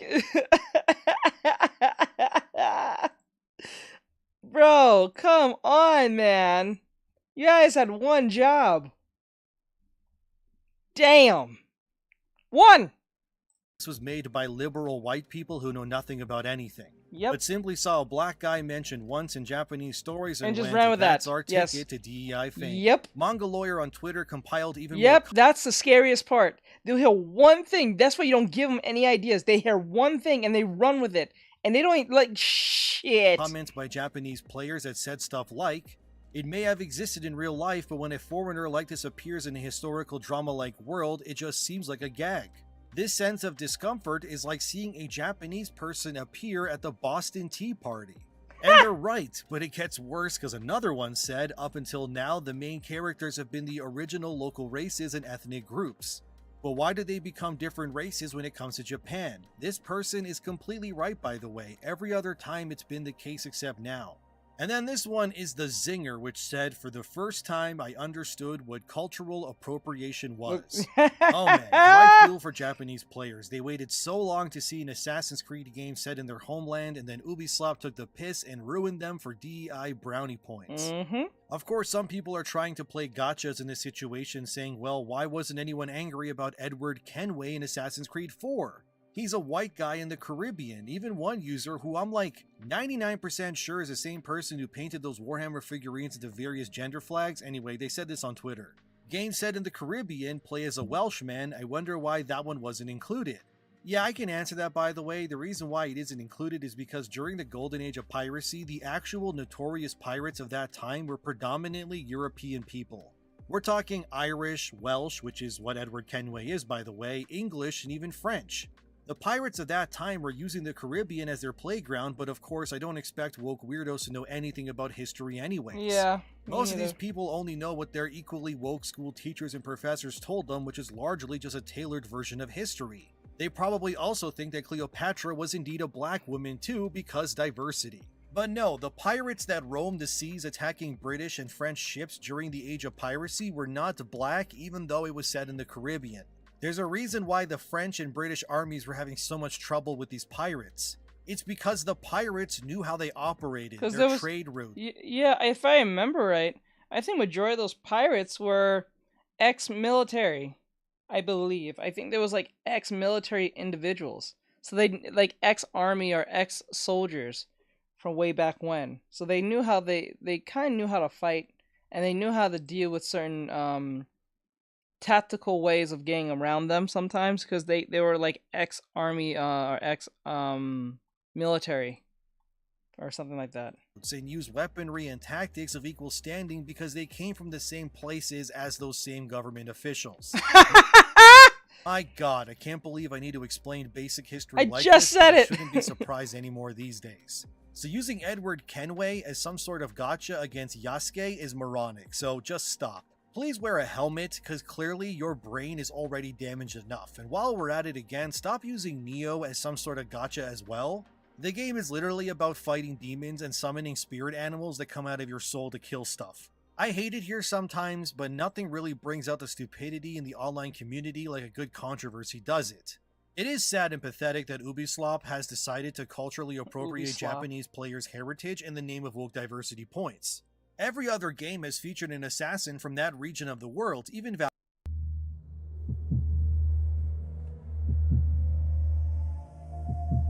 Valhalla, which predominantly takes place in England, starts in Norway with their Viking Assassin 2 at least, but here it's just let's throw everything out and pander. Another one of the writers is someone named Mossenmind on Twitter. Also, don't harass this person, by the way. They're apparently the lead writer on Axe Creed Shadows, and they work and operate within Quebec City. Fans have pointed out that if you look at her follows, she does indeed follow Sweet Baby Inc., which makes sense, honestly, given the state of Shadows. Their influence can be felt all throughout the game's announcement. Need I remind you that Sweet Bing Bong Baby also operates within Quebec as well. And the founders of the baby originally met working at Ubisoft, so it's one gigantic echo chamber, but it's funny how whenever things get made these days, they always think that you need a person who looks like someone to write or direct the thing, kinda like how Black Panther as a movie had a bunch of black individuals working on it. Even though Black Panther was made by two white guys in a small room smoking cigarettes and drinking whiskey. Yep. Anyway, this Alyssa person is clearly not a black person. So ain't that something? Tell that to yourself. Make that make sense. Make that make sense. Two white guys in a small room drinking whiskey. Wrote about Wakanda. But we have to look the same. We have to be the same. Why are they writing a story about Yasuke and Naoe? This is clearly racist, Ubisoft. I can't believe this. You have to do better because racism, I guess. Not to mention, if we circle back to the other senior writer, that Giles Armstrong guy, he unironically said things like this in the past. Game Devs of Color Expo said back in 2020, several non-black game devs and artists have offered to mentor and assist black game devs and artists with their career. If you want to help, please reply to this thread, and if you're a black game dev who needs support, share your work. To which white savior Giles Armstrong replied by saying, "Thanks for kicking this off. Game writing is a tough field even with all the privilege of being a cis white male. Based on how very few black game writers I see, I can only imagine how much harder it must be. For advice on game writing and portfolio pieces, I'm here." Thank you, Giles Armstrong. You sound like for being a white the savior. You sound like a you sound like a white savior. Fuck. Savior you are. Yes, you sound like a white savior. You sound wild. You sound so condescending. I'm dead serious. You sound condescending as shit. Oh my god. Oh my god. you know what? The funniest thing about that statement, it makes him sound like a god amongst men by denouncing the gods amongst men. It's like, oh god, I want to mention what it is, but it's just too bizarre to mention. But like, oh god. So like, okay, there's this show called You, right? It's really hard to get into to get the point across, but it's technically a dude who You is a show about, I think his name is Beck or Peck, or I forgot his name is Glenn Peck or something. He gets obsessed with women and stuff like that because he's a stalker type dude, and he justifies things in his head on why he should protect the women that's around him in the sense of the women that he has interest in. But he's just a stalker crazy guy. Season, I think 3, not even 2, because there's season 1, 2, and 3.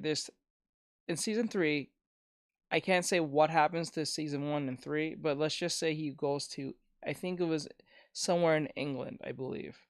And he ends up making friends with some aristocrat people who have money and have fame. Some of them are influencers, whatever the case may be. And there's a particular character in the show who has a kink fetish where he likes to get golden showers from people because his thing is that he gets turned on the fact that he gets golden showers from people who are less than him. So he has lots of money, right? He's one of those dudes who has a lot of money and likes to be shamed by people who are lesser than him that doesn't have as much money as he does. So if you have $1 million and you make like 100,000 a year, he wants you to give him a golden shower based on that because you don't make as much as he does, right? This take is no different from that because it's like, okay, I'm being a white savior to y'all. Hey, Stan, we're being a white savior to y'all.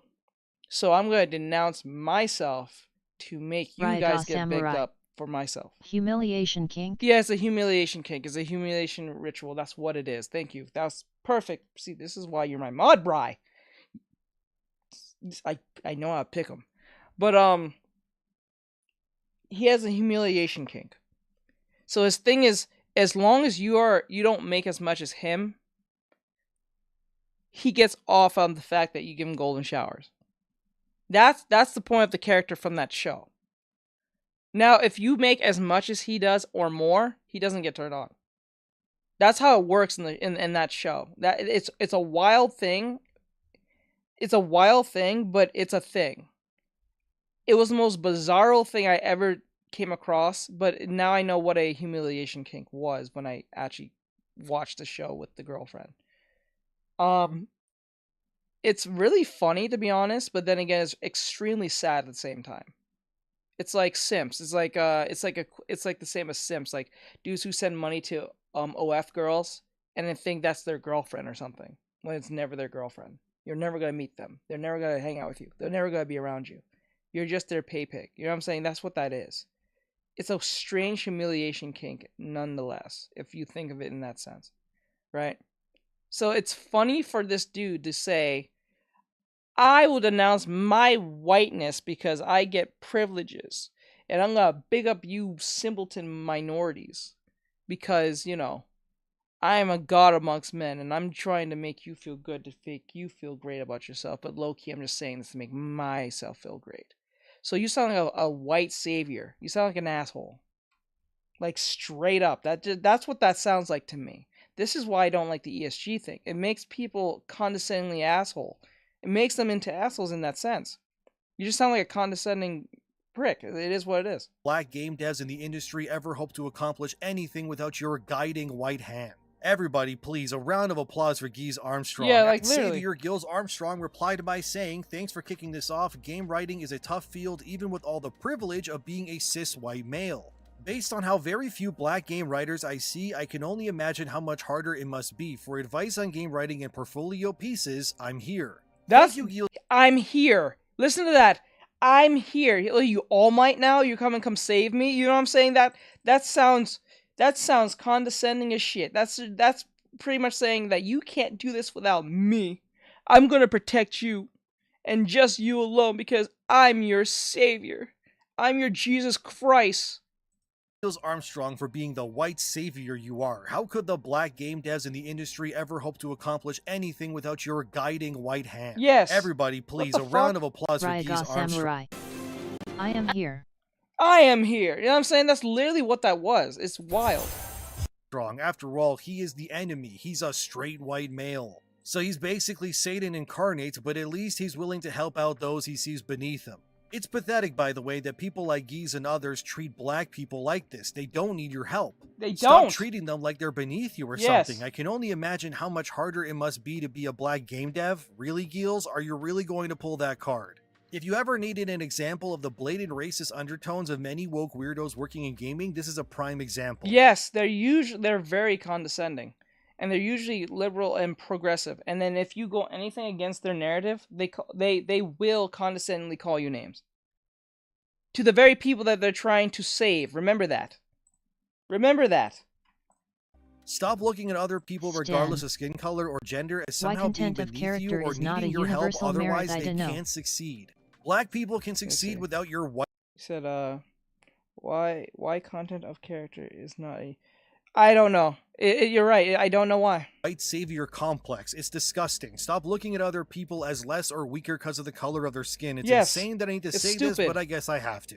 The white savior complex is strong after all. Look at the video they released following Shadow's announcement where two white game devs tell you how inspiring it was to have Yasuke be their main character. The trailer has game director Charles Benoit and associate narrative director Brooke Davies, and here's what they had to say about their white savior complex within Assassin's Creed Shadows, and I quote, "With our dual protagonists, we have two fantasies, the samurai and the shinobi. We want the player to experience both. And we cannot squeeze both fantasies into one character because the samurai and shinobi come from different social classes. They have different lives, so we cannot really mix them together. The historical character of Yasuke presented a really exciting opportunity for the narrative team. Needs special exemptions in order to make it. You know what's funny? How is it hard to have these two classes not work together, but you can have the one outsider from the country work? Stan. You know what I'm saying? Or DEI. I hate DEI. I hate it all. ESG, DEI, I think is dangerous. I think it's stupid. I think it causes a behavior that shouldn't be, and it makes people into hateful individuals secretly down in the most covert way ever. In the same way that so much of the work is done in Assassin's Creed, which is really in terms of research and history first. Not a lot is known about him, but what we did know, or what we do know, is that he arrived in Japan in 1579 right when our game starts, and that he had relationships with some of the most interesting people in our setting like Oda Nobunaga, the Portuguese, and Jesuits, which made it very sort of tantalizing and enticing from a narrative perspective to come in and start weaving these facts with story in between. The more we read that about the character, the more he was inspiring for us. He's a foreigner discovering... That is Demion. That's the video that we're using to do the reaction to. Japan, and we thought it's the perfect fit because he's discovering Japan and you are discovering Japan also. And on the flip side, we have Naoe, who comes from the province of Iga, which is a remote mountainous area fiercely independent and known as the birthplace of shinobi. So they're very contrasting perspectives that really expose a lot of different sides and facets of the era. When Oda came, he completely destroyed Iga. You have Yasuke and Oda. They are coming to destroy the shinobi, so it kind of created this interesting tension between two characters. We were able to connect her to the province of Iga in the legendary Igan shinobi historical figure Fujibayashi Nagato, who's her father in the game. So we understand why she has the skills that she has and the values that she learns from her father and the people of Iga, which are valor, benevolence, and wisdom. And as a young person still at the start of the game, we get to see Naoe acquire even more of that wisdom as the story unfolds, end quote. So instead of actually letting the historical figures be who they are within this setting, like Fujibayashi Nagato, who is one of the legendary Iga shinobi, you instead get to play his gender-bent fake daughter who does everything he does, but she's a woman. Oh shit! It's a gender-bent fake daughter. So he had a son. So they made them a female. Wow! Wow! Talk about fucking up history, huh? Damn! You can't trust the progressive. It's the most worst thing in the. Oh god, you can't trust them. They'll be quick to say, we need to make Ariel Stan. accurate to the Caribbean. Like She-Hulk. Yeah, like She-Hulk. Like you can't trust them. You can't trust. Think about it. They said the same. That dude said the same thing about Ariel, right? It has to be so accurate, but it was not accurate based on the Prince Adam's family. His dad, who's given the century they're in, his dad from the European got with this black woman from Africa. That don't make no sense. The fuck? That doesn't make any sense. That's one. Then two, it's like, when it comes to any other thing that has to do with white or Asian people, it can be bended or changed whenever it wants to be. But when it comes to other minorities, it has to be consistent all the way. If consistent. So DEI score goes burr, I guess. I don't know. And Yasuke, of course, is their other trump card, and according to them, Yasuke is killing and mowing down Japanese people like cattle, and that's totally fine because diversity and whatnot. Doesn't make any sense as to why Yasuke and Naoe would team up if the first time they meet, he's literally killing her friends and family without remorse. Like, the dude is mowing people down like they're nothing, and she's like, hell yeah, I want to team up with this guy. Sure, that makes a lot of sense. That's the first thing What's I also hear hilarious when I come is and watch another your user profanity. wanted to see if NR. ChatGPT could accurately tell if Naoe was a woman or not, and the results are chef kiss, to put it lightly. Here's what ChatGPT said when asked, is this character male or female, to which it replied, the character in the image has androgynous features, making it difficult to definitively determine their gender based on appearance alone. Oh the my character's god. hairstyle, clothing, and expression do not provide clear gender indicators. The character could be male, female, or non-binary. Context from the source material would be needed to determine the character's gender accurately. So there you have it. Not even AI can tell if Ubisoft's gender-bent female Fujibayashi Iga ninja is even a woman or not. Oh but to my show you god. how badly Western ideals have fallen, the same user then put Tali from Mass Effect, who, by the way, is a literal alien who wears an exosuit to hide their appearance, and here's what ChatGPT had to say about that. Based on the visual cues and body shape in the image, the character appears to have a feminine physique. The design elements, such as the narrow— Wait, hold up. It can figure out what an alien is, but it can't figure out what a human is? When it's covered in shit? Are you kidding me? Are you kidding me? waist, the curvature of the hips, and the overall silhouette. Bro, are you commonly kidding me? associated with female character designs in various forms of media. However, without additional Bullshit. context, this is just an interpretation based on visual characteristics. You know it's bad when AI can accurately scan a picture of a fictional alien and go, yeah, this is a woman, but when given an actual human being made by modern Western devs, the AI is like, I yeah, don't know. we got nothing, bro. Just crazy, dude. And beyond that, who the hell helped write this game? Well, now this that makes you kind of think. Is the AI totally on its own when it's making these responses, or someone's putting shit in it? It makes you think. story is just, oh boy. Okay, so IGN recently posted an article about people who helped bring Shadows to life. By the way, the game is called Shadows and stars a black man. I mean, come on, but let's keep going. One of the people involved directly with Shadows, and they also spoke to IGN, is someone named Sachi Schmidt-Hori, who is apparently a professor of Japanese literature. They praised Yasuke and all of that and gave the kind of answer Ubisoft would want. Wait. They tweak the responses. Wait. Because, you know, public. Hold up.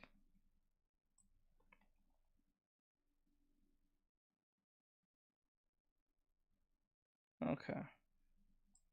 Relations and all of that.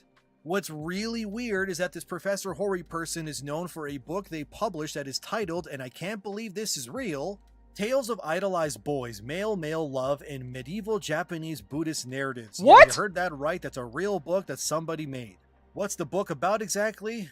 Well, let's read the synopsis, and I quote.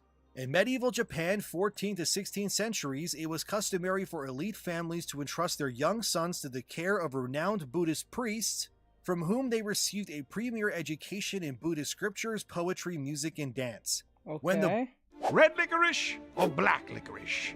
I say both. Oh, you think you've had licorice? Shut up. boys reached adolescence, some underwent coming-of-age rites, others entered the priesthood, and several extended their education, became Chigo or Buddhist acolytes. Chigo served their masters as personal attendants and as sexual partners. Oh my During god. religious ceremonies adorned in Stan. colorful robes, their faces Did they made diddle up the and hair kids like the styled in long ancient Greeks? Yes. ponytails, they entertained local donors and pilgrims with music and dance. Stories of acolytes from the 14th to 16th centuries form the basis of the present volume. An original and detailed literary analysis of 6 tales coupled with a thorough examination of the socio-political, religious, and cultural matrices that produce these texts. Sachi Schmidt-Hori begins by delineating various dimensions of Chigo, the Chigo title, personal names, gender, sexuality, class, politics, and religiosity. To show the complexity of this cultural construct, the Chigo as a triple liminal figure who is neither male nor female, child nor adult, human nor deity. A modern reception history of Chigo Monogatari follows, revealing not surprisingly that the tales have often been interpreted through cultural paradigms rooted in historical moments and worldviews far removed from the original. From the 1950s to 80s, research on Chigo was hindered by widespread Why was homophobic diddling prejudice. little boys so More popular recent throughout ancient aversion history? to WTF?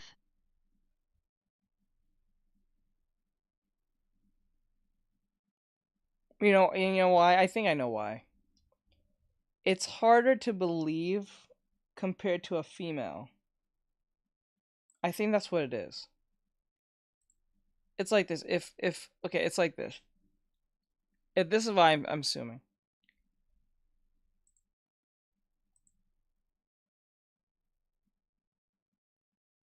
If a dude were to, let me see.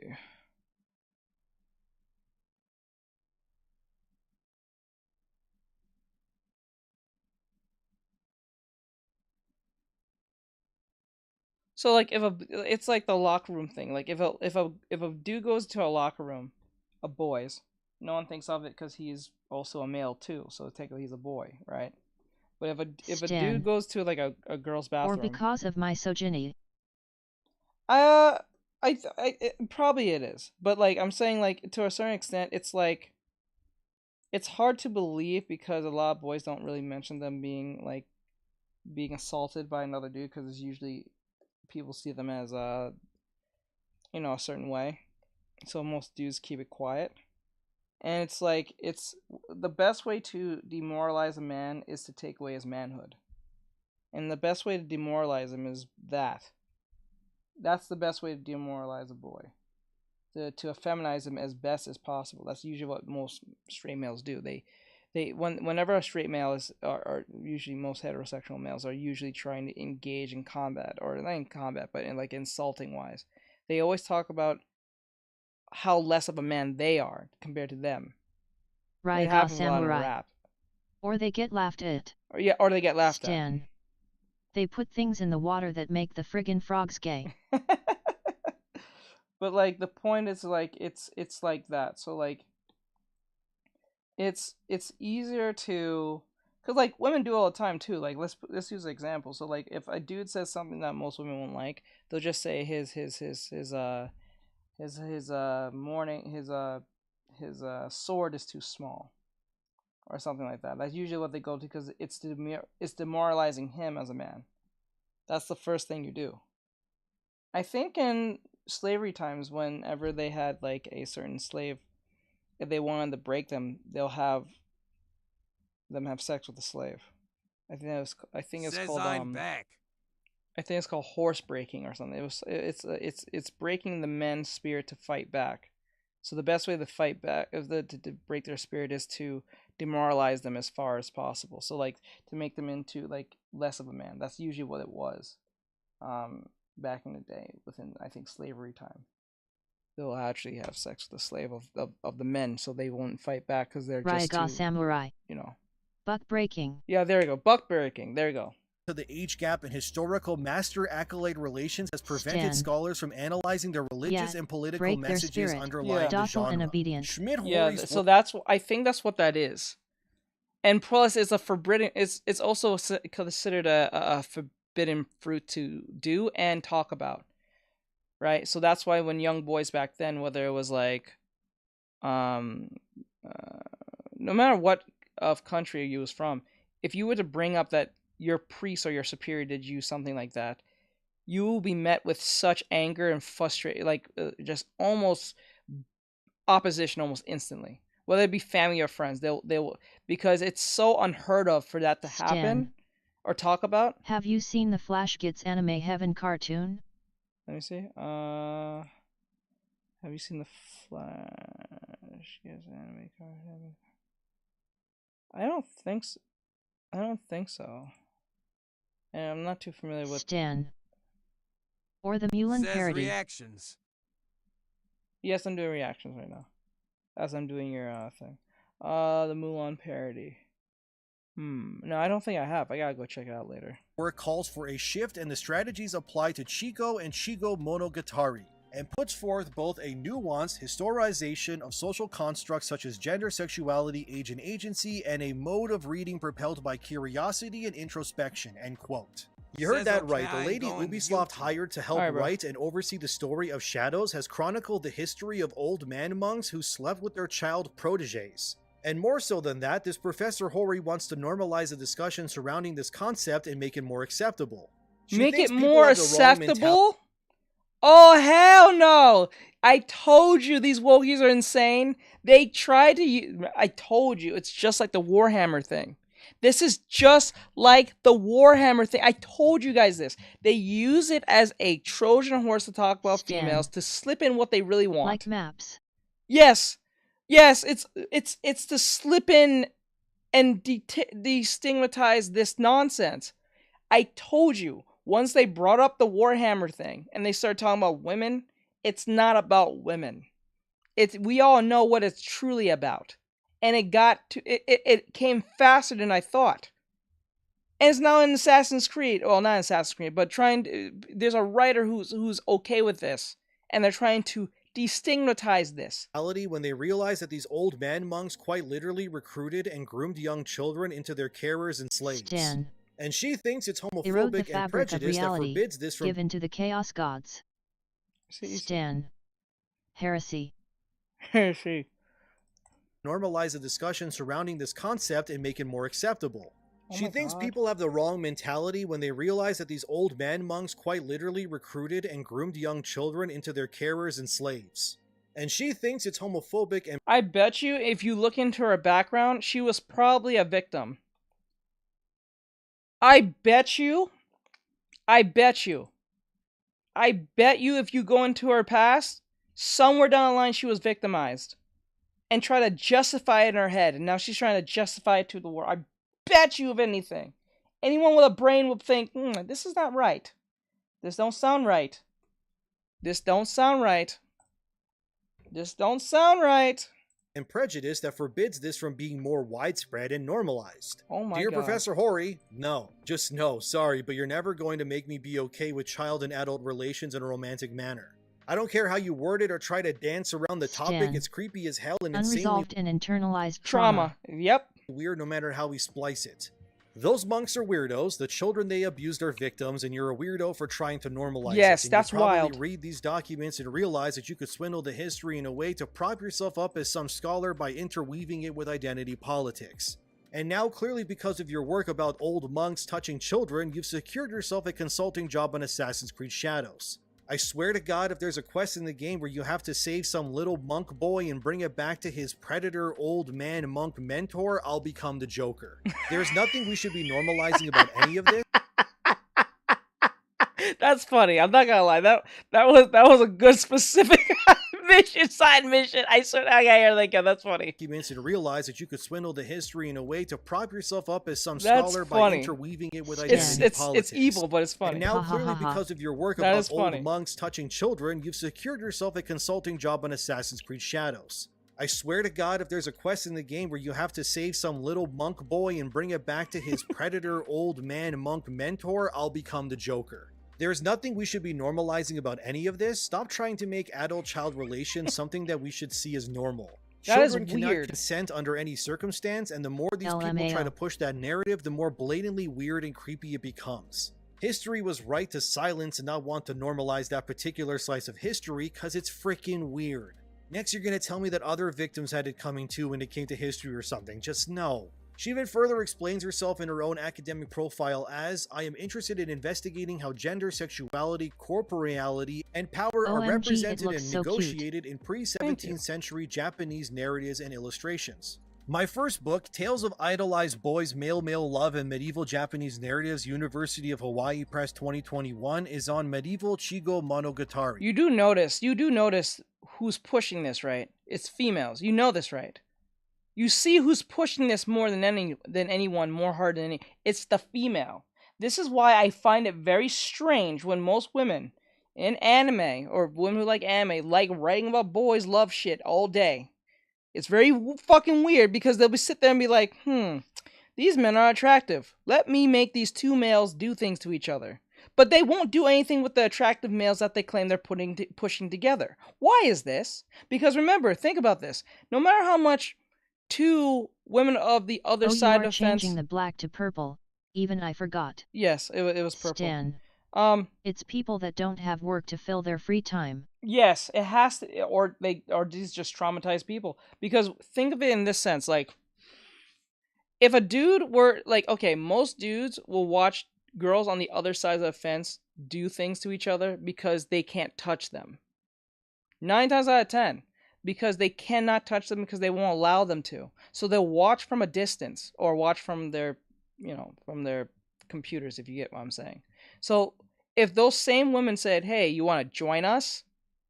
9 times out of 10, most men will say yes. There'll be some weirdos who would actually want to just watch because, I don't know. Maybe, I don't know, they're probably inept somewhere. But like, 9 times out of 10, most dudes will say, yeah, I'm going to join in. But for some odd reason, when two women are watching two dudes go on, and those two dudes were to ask her, do you want to join us? She'll usually say no. Why is this? That's very weird. Why would you watch this, but you don't want to engage at all? Very weird. That's why I'm very, very kind of off when women do the whole My Hero Academia thing and pushing teenage boys to do things with each other. You know what I'm saying? Like, they have, like, the Kirishimas, the Bakugos, and then anyone else out, the Midoriyas with the Bakugos and the Midoriyas with the Kirishimas, and then it just, and then some of them will be writing All Might and, Deku. It's very strange. And they're usually coming from females. Not even males half the time. It's usually females. Very weird. Don't know why. Buddhist acolyte tales, which often depict romantic relationships between Buddhist priests and adolescent boys. These tales challenge a host of normative... And it's not always older women. It's just mainly any type of woman in most cases. It's like any age of woman. It's very weird. I don't know what's the strange obsession with women writing men to do things with each other.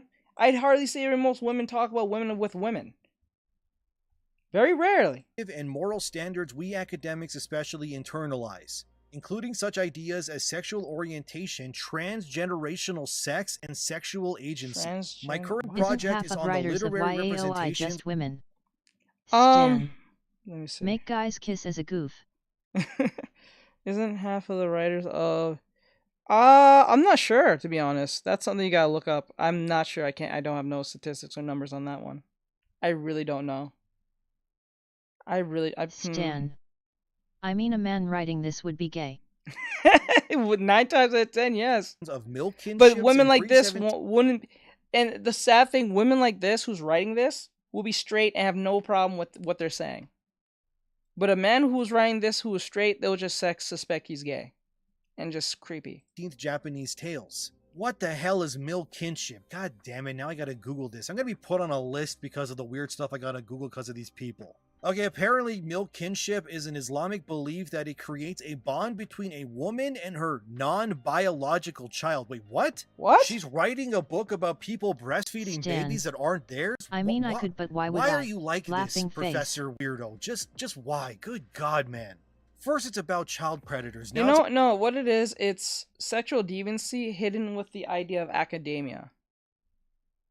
They're just sophisticated predators. That's what this is. It's the sophistication of predators. That's ultimately what this is. It's just a smart predator who's in academia using their knowledge and their training mixed in with their deviancy. That's ultimately what this is.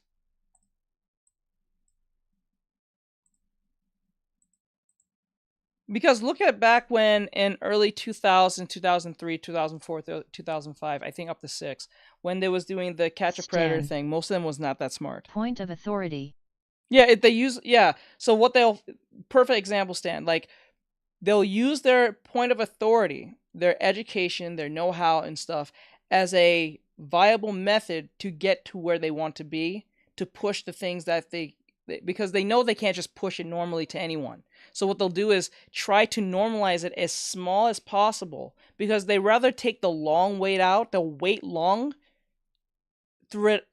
they wait long throughout the whole push till they get to where they need to be. It's kind of like that episode or that show, I forgot what it's called, with the dude who can go back in time.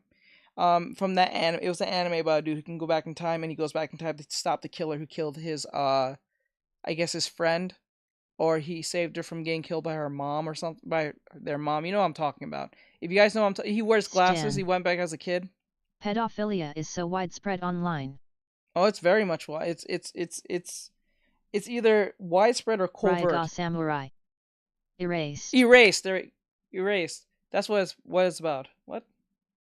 What did I do now?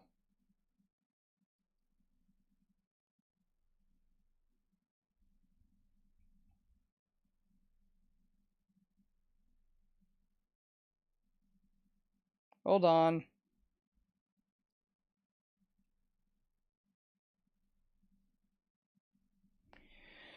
It's erased because, like, I said a bad word.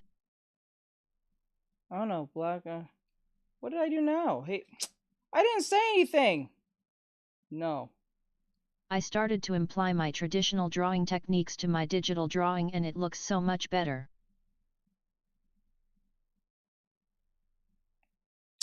What? I didn't say anything.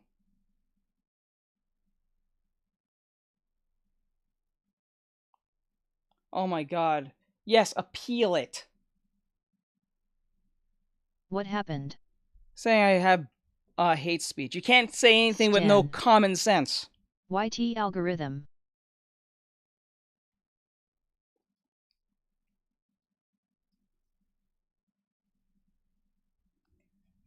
Fucking stupid. Some idiot in here came in and made a complaint because he's a bitch.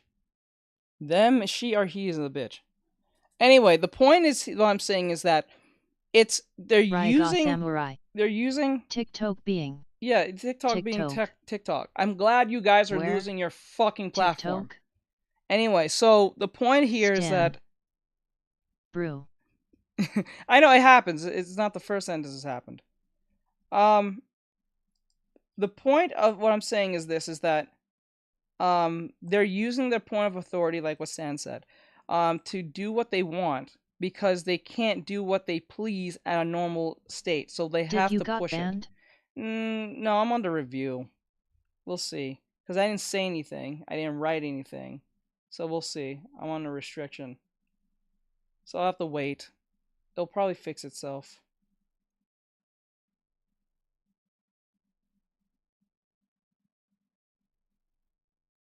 See, this is why you gotta be very careful when you're talking these stupid apps. I hope your fucking TikTok platform goes down the bridge. Inclusive my ass. I hope you don't get banned again. I hope I don't either, because I'm gonna make a stink about that. Are you drawing a chibi? Yeah, no, it has nothing. Yes, I'm drawing a chibi. But that's not why I got in trouble. They said hate speech. I'm like, hate speech? The fuck? I'm like, bro, this is not hate speech. I'm making common sense arguments about people who are trying to push this insane shit onto children. And that shit makes no sense. Anyone who thinks this is okay is wild. That you're a wild individual. It's common sense. Hold on. Anyway, play this. It's about breastfeeding kids that aren't even yours. What is Ubisoft doing Common over there? sense Seriously. Is hate speech. You Does are anybody missing the vet point these D. people before they hire them? Am I crazy in thinking that this stuff is insane? Apparently this milk kinship thing was done back in the day to make the child become more at home, I guess, with a second family. So if the first family that the kid originates from was killed or whatever disaster fell upon them, they would feel at home with the second mother of another family. I don't know about you, but I don't think kids need to be sucking on the badonkadonks of family friends to feel welcomed in their households. Maybe that's just me, but seems like a pretty weird custom. Can we move on from this milk drinking point? This is just awkward at this point for everybody involved. Look, I don't know what the hell Ubisoft is smoking over there, but it's clear they found the weirdest Japanese professor of gender studies they could, and this makes me even more unhopeful that this game will be awful. You've pissed off legions of Japanese Assassin's Creed fans already with this. Every trailer for this game in every language has been disliked into oblivion.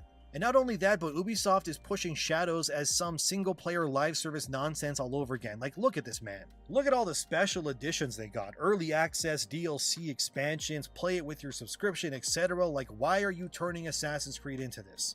Why is it that every other game pretty much respected their time periods and gave players what they wanted for the most part? Yet when it comes to one of the most highly requested eras of the franchise, you pull this. If it isn't turning Oda Nobunaga's buddy into some make-believe samurai Terminator that's mowing down Japanese people, it's milk kinships and child predators and just more being normalized. My god.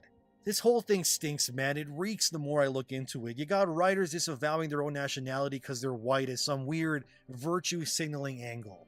Professors who shouldn't be allowed within 5 meters of any school or public area. And you've pissed off an entire nation by implementing bad sword positioning and Chinese architecture over Japanese.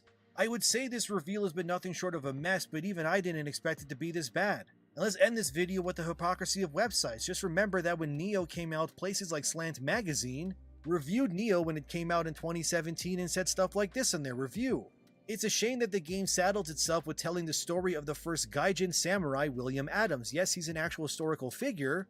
In fact, John Blackthorne in James Clavell's 1975 novel Shogun is based on Adams. But given how much of a blank slate Williams ends up being over the course of the game's story, there's no logical reason why he needed to be our gateway into this world instead of a native with actual skin in the game, pun intended. Have to get They that were CCP mad then credit. that an actual historical white guy who came to Japan became the hero of Neo, and the game was made by Japanese too, by the way. So will Slant Magazine have the same mentality when Shadows Arise and Yasuke is in it? Of course not. They'll probably praise it. They'll say it was daring of Ubisoft and it was amazing and all of that. This is what we're dealing with. Blatant historical revisionism blanketed by woke lunatics who want to normalize child-adult relationships. That is apparently the legacy of Assassin's Creed Shadows right now. And as a jaded Assassin's Creed fan, I am just beside myself at how awful this has all turned out. Let me know what you think as always. Thank you for watching, and if there's more, I'll cover it, but for now, this is just awful, man. Thanks to my patrons for their support. Like, subscribe, and share, and have a wonderful day. Don't lose hope, guys. I'll keep pushing, and I'll do my best to keep you informed, and I'll see you in the next one. This video is sorry brought about to that, you guys. by Man. So with that said, Assassin's Creed Shadows woke Sweet Baby Inc. agenda expose Japanese players reject Yusuke. So with that said, that was insane and all that great stuff. So, you know, it is what it is. Thank you guys for watching. Now we're going to go to our only video here. We got one left. And the only video that's left here is just this anime recommendation. Raiga Samurai. I stopped playing after Syndicate. Yeah, we all... I stopped playing Assassin's Creed after like Assassin's Creed like 3. I think it was 3 or 2. I think it's 3 or 2. At the time, it's just I couldn't afford the games at the time, but like either I just got really... just felt all the same to me after a while. Alright, so this is a video from Terrible Wanderer. The best underrated ongoing manga out right now. I haven't even played it. Alright, so with that said, from Terrible Wanderer, let's see what they say.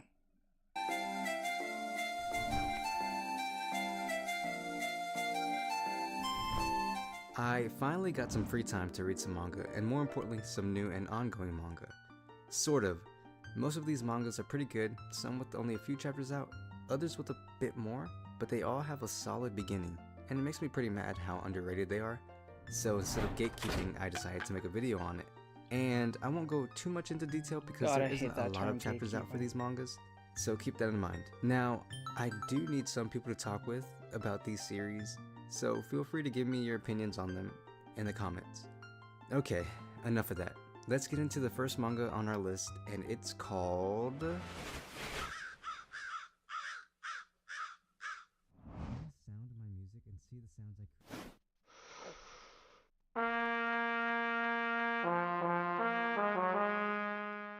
Senso Kaiu Shitsu. This manga is about Ryuka, a 14-year-old boy who wants to be a musician, but he's a mercenary. Horn player who's a slave to his commander. That's not all. He's a freak who has a horn on his head. Ryuka feels like a genuine teen who was exposed to a lot of disturbing things. He's straightforward to everyone, even his commander. I hate everything except for playing the horn. Seeing countless corpses hanging down the trees, spears decorated with intestines, girls my age. Yeah, when I sound my music and see the sounds I create, I'm spared from seeing decorated with intestines. Girls my age. Yeah, when I sound my music and see the sounds I create, I'm spared from seeing all those disgusting Girls sights. my age, I want to train under a veteran horn player, and I want to attend a university and learn musical notation, because those things are actually worth something. Does that help you understand why I want to leave this place? Say, Ryuka, hasn't your horn grown quite a bit? Who gives a shit? This manga has sold itself to me. I was going into this manga head first, not knowing what I'll end up reading. Wish I knew and it it ended was. up having a compelling story and a really interesting world. It's one of the most refreshing fantasy mangas I have read in a while. I get tired of the generic isekai stuff. It immediately sets up the world's mysteries. There's superpowered people called Rami. Every other character has an end goal that they want to achieve, and they all have unique abilities, and they all have their own motivation. There's even politics that are actually interesting. But with all of this, there lies an overwhelming threat looming over everything. This manga is great, and I'm glad I finally read it. It has so much potential, it actually does what a fantasy needs to do. I'm not the smartest guy out there, but the power systems in the series need to be analyzed. There's no BS or anything, it's pretty straightforward and easy to follow. But the author makes everything creative and unique. Even though the power system is simple, everyone has their own way of using it. And every time Ryuka plays the trumpet, I can hear it. Raiga Samurai. Hear it. A horned Does guy that that make wants sense? to play the horn. No, but this manga manages to do that. I didn't even think of that till you said that. Shit, I didn't even think of that.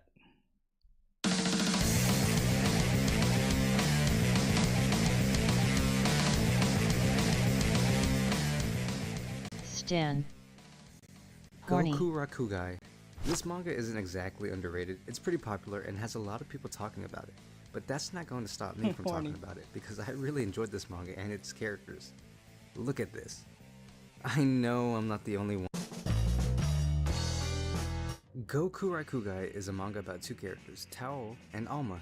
They are called troubleshooters who work in a bustling red light district, and they take on any job that requires a solution, as long as they get paid. Pretty simple. But there are creatures called calamities. They are basically monsters that feed on people and the weak. And in this world, there's also beastmen that are humans and animal hybrids or mixes that are discriminated. You see, Tao and Alma have a lot of mystery surrounding them. They help the people that are passed by everybody every day. A little girl being ignored while searching for her lost friend, even a guy who just wants to vent about his dead grandpa. Others may have a hard time because of the many side stories, but for some reason I enjoy them. Maybe I'm weird, or maybe it's because in my life it's similar to these stories. I meet these people and I probably won't ever see them again. And for the little time I was with them, it was enough to make an impact on me. And even sometimes that impact helps me find a solution to some of the problems that I've been dealing with. What I think helps this manga a lot is that it's monthly, which is pretty sad but great at the same time. It has time to write and create a fleshed out story rather than it being rushed or... Yeah, I kind of like that. Raiga Samurai. I kind of like that. I seen them on Pinterest a lot. Yeah, I kind of like that. I'm not gonna lie. I like it that it's monthly, then it's weekly.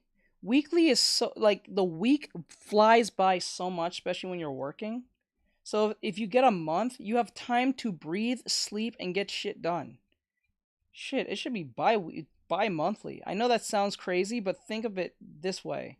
It gives the author time and gives them to really flex what they want to put in, and also they don't get overburnt out, so you get more content in the long run. You're not going to get less or shitty, like, quality shit. You'll get the best stuff that you want, right? Makes sense, right? I think bi-monthly should be the best idea. That'll be the best thing, but yeah, I know, I'm pretty sure that has to do with money and fees.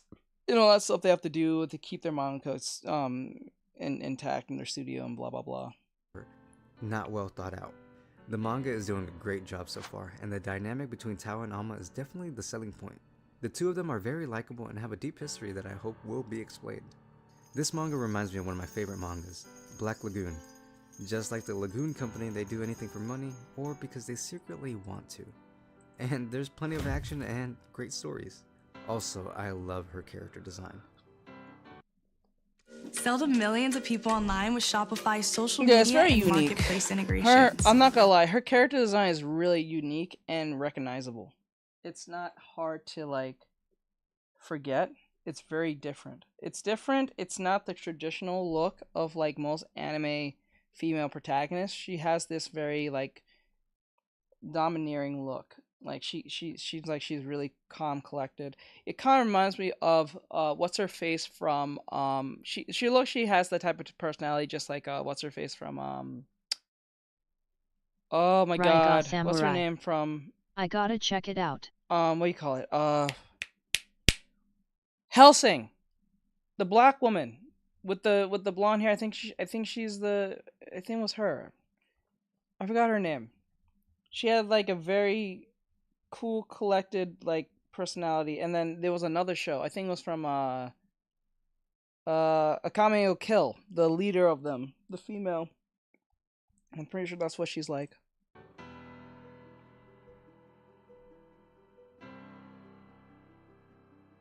It's a waste of your life to continue having regrets. Live life to the fullest. Let's apologize on the other side when we die. Yes, I know them. Yeah.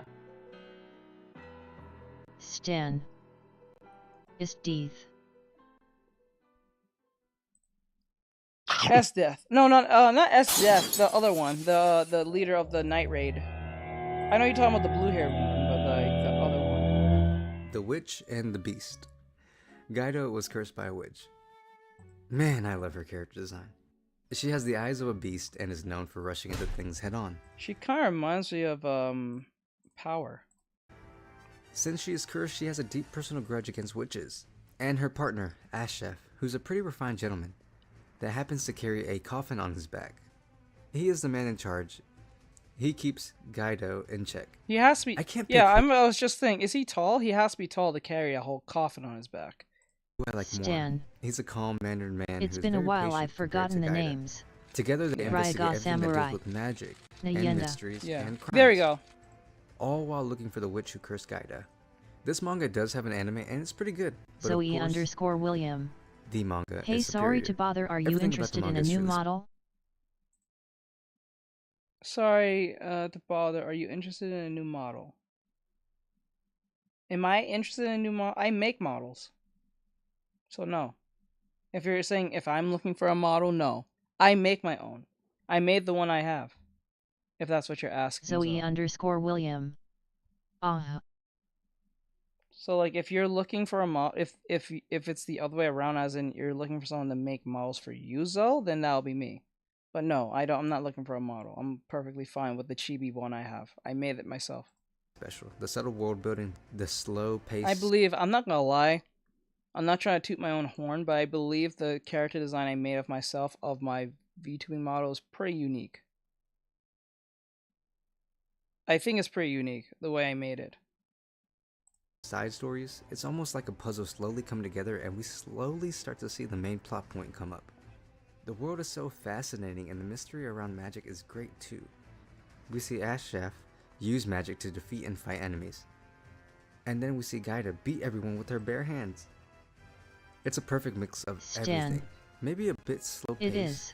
but nonetheless a great manga that I hope people... I was thinking about like changing some stuff about a little bit of my model a little bit, but not anytime soon. Probably like in next time. I want to do more VTubing models. I want to do more chibi VTubing models. I would love to do more and do more different designs that other people can't do or wouldn't do. I'll do a lot more different designs from others. Give more attention to. And if you don't read manga, watch the anime. Why are you There's an watching this anime? video?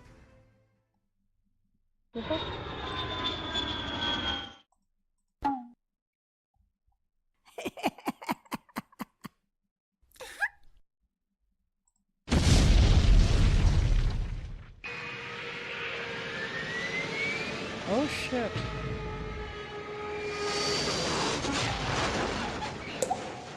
I know. Chojin X. I know. I said underrated, and maybe people might say that this is. Oh yeah. But it's definitely popular. Isn't that and the pretty Tokyo Ghoul guy who made this? Trojan X is like reminiscent of that. I don't think it's in the same universe. I think it's a whole different story. A whole different like universe from something else. I think. Unknown. Sui Ishida is amazing and is a brilliant author and artist. I'm ashamed and mad at what they did to him. Both the anime and the rushing of his Raiga manga. Samurai. So I'm really glad that he has time to flesh out his ideas and his creativity. Chojin X is special. You know, whenever you read or watch a really good movie or manga or book, it's hard to put into words. I'm a huge fan of Tokyo Ghoul. I remember watching the anime when my friend recommended it to me in middle school. I remember watching the AMVs. Everything about it was great.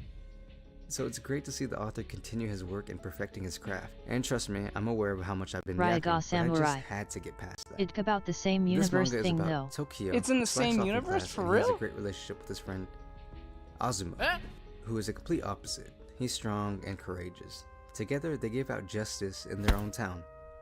However, there are Chojins that run around the world, superpowered creatures that both Tokyo and Azuma tried to avoid. Raiga Samurai. Until one night, the thug that they defeated a couple days back comes and turns into this.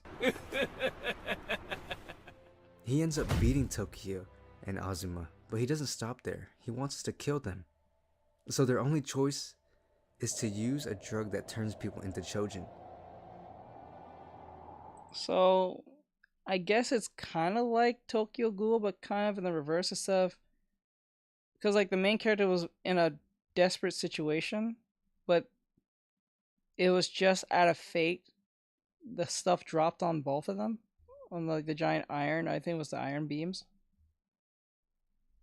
So, they kind of gave the body, the body parts to, like, the main character, and he became a ghoul. But this time, both main characters, I guess they're both main characters, are in a desperate situation, but they have the choice to help themselves. This is Kayla. She's a video editor on Fiverr, a platform for freelance services. Hey, look, I found an animal just like Tokyo. Huh? A vulture.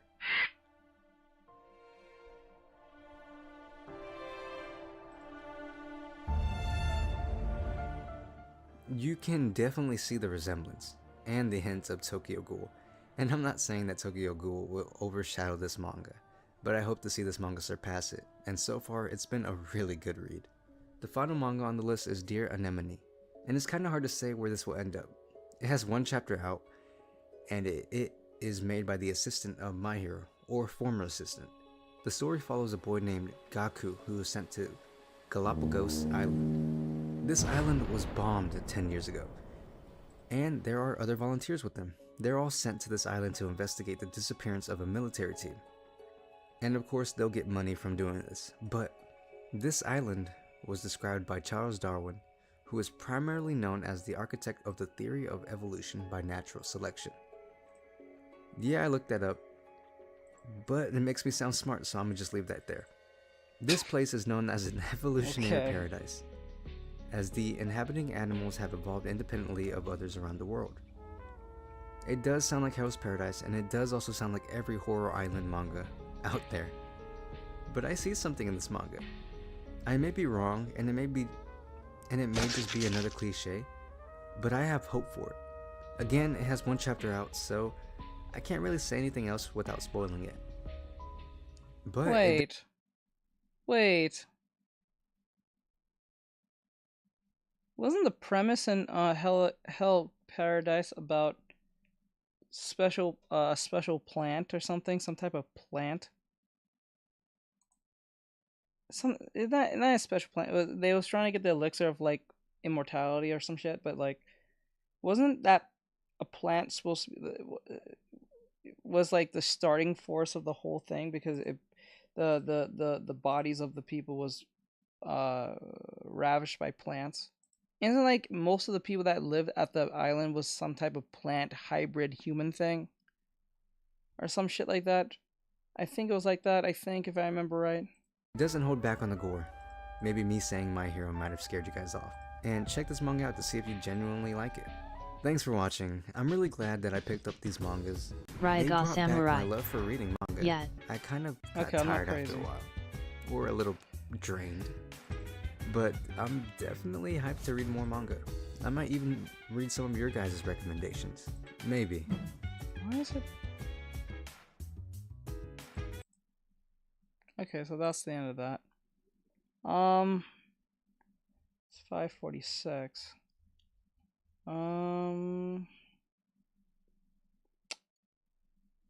I got a little more time in me, so we'll look for another one. We can't save you. So this is from Oni-chan, The Terrifying Art of Yoshihiro Togashi. From getting tagged I think in a I read Wipeout that right. video, but Could we be wrong. can't. I'm sure some people Samurai. upon seeing this I've been reading it for a week now.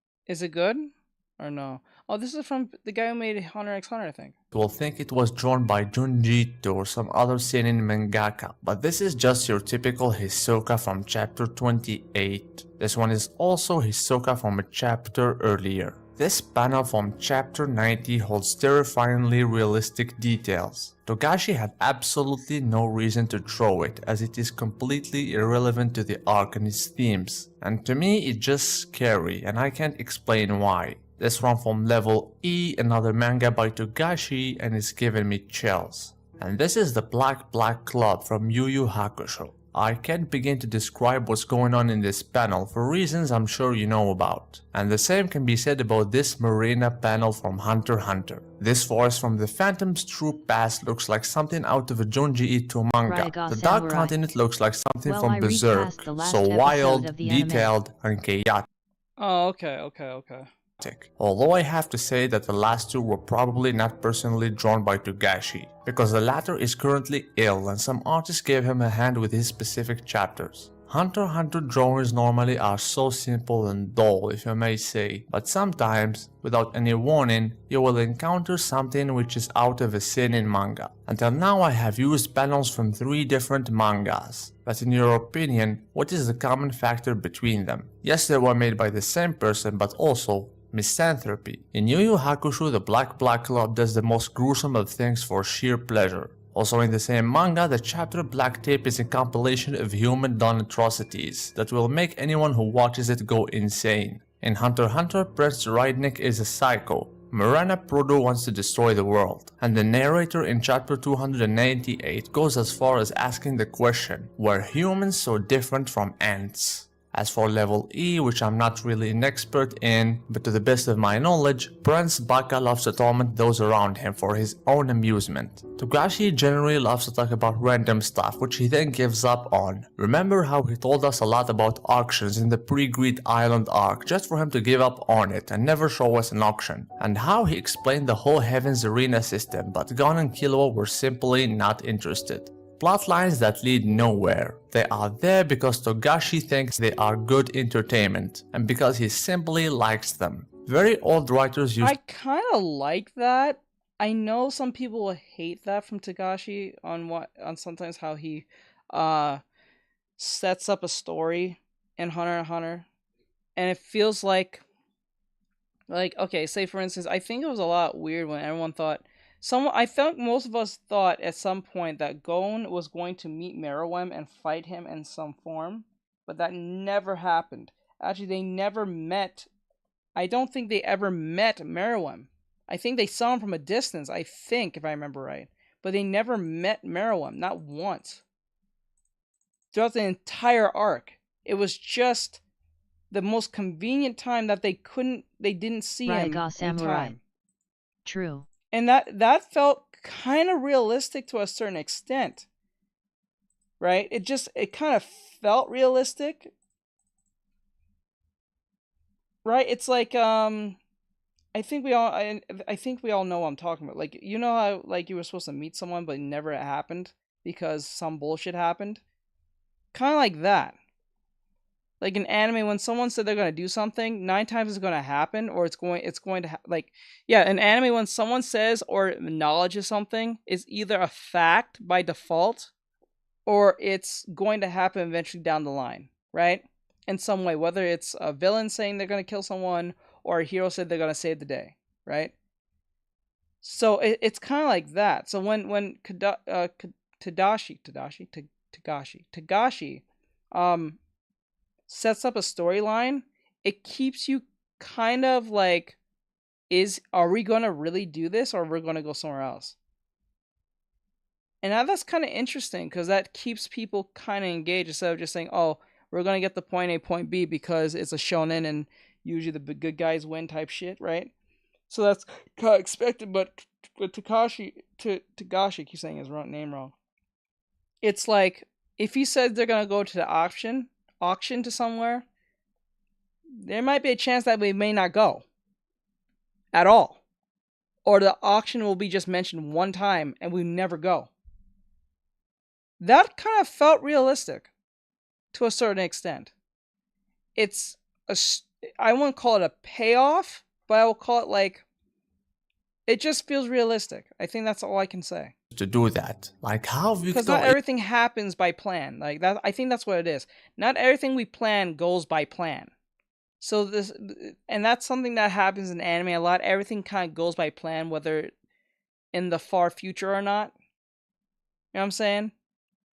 Hugo in Notre Dame de Paris describes the architecture of Paris in minute detail, or Herman Melville talking extendedly about hunting methods in Moby Dick. But with time, writing became a big business with strict rules, like the Chekhov gun, which states that every element in a story must be necessary and irrelevant elements must be removed. As for Togashi, he gets to do whatever he wants with no consequence, because he is a fantastic mangaka. Togashi loves to dive deep into human psyche, evil, sinister, and altogether scary stuff normal shonens don't have. And he also loves politics, game theory, and complicated systems that are complicated just for the sake of being complicated. So he adds them to the manga, but at the same time he doesn't want to stick to something for a long time. So he ends up merging everything together, giving us something like Hunter x Hunter or Yu Yu Hakusho. Actually, how do I sign that?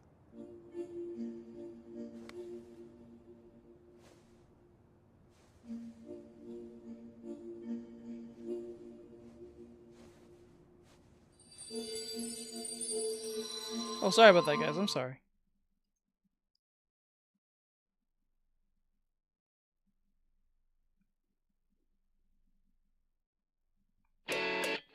Oh, shit. It was only 3 minutes. Oh, that shit was only 3 minutes. I'm sorry. I'll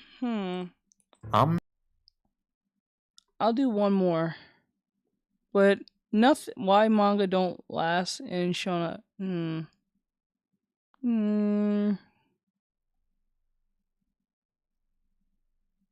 4 weeks ago, seinen. Let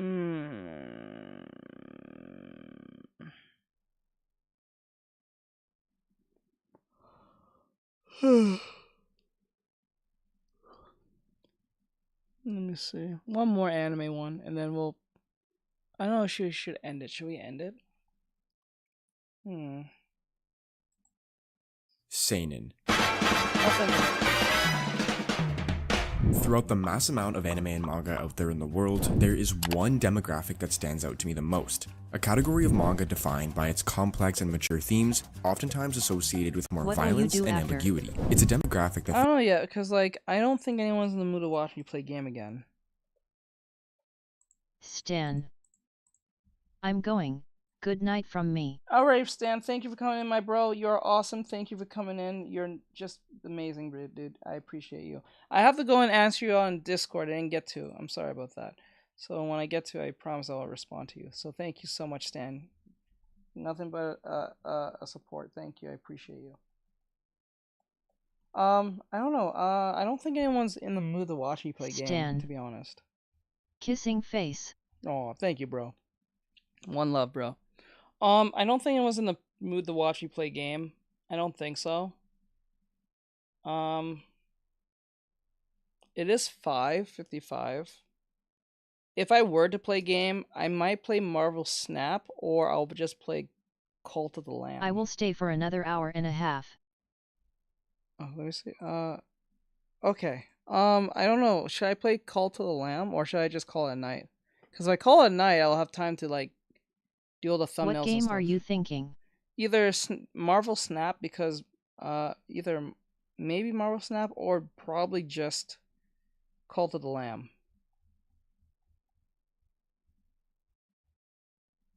Maybe. I don't know. Because since TikTok fucked off because it's too damn sensitive, I'm like, I don't know. Features some of the most thrilling stories out there, and one that contains some of the greatest narratives in manga history. Let's talk about seinen.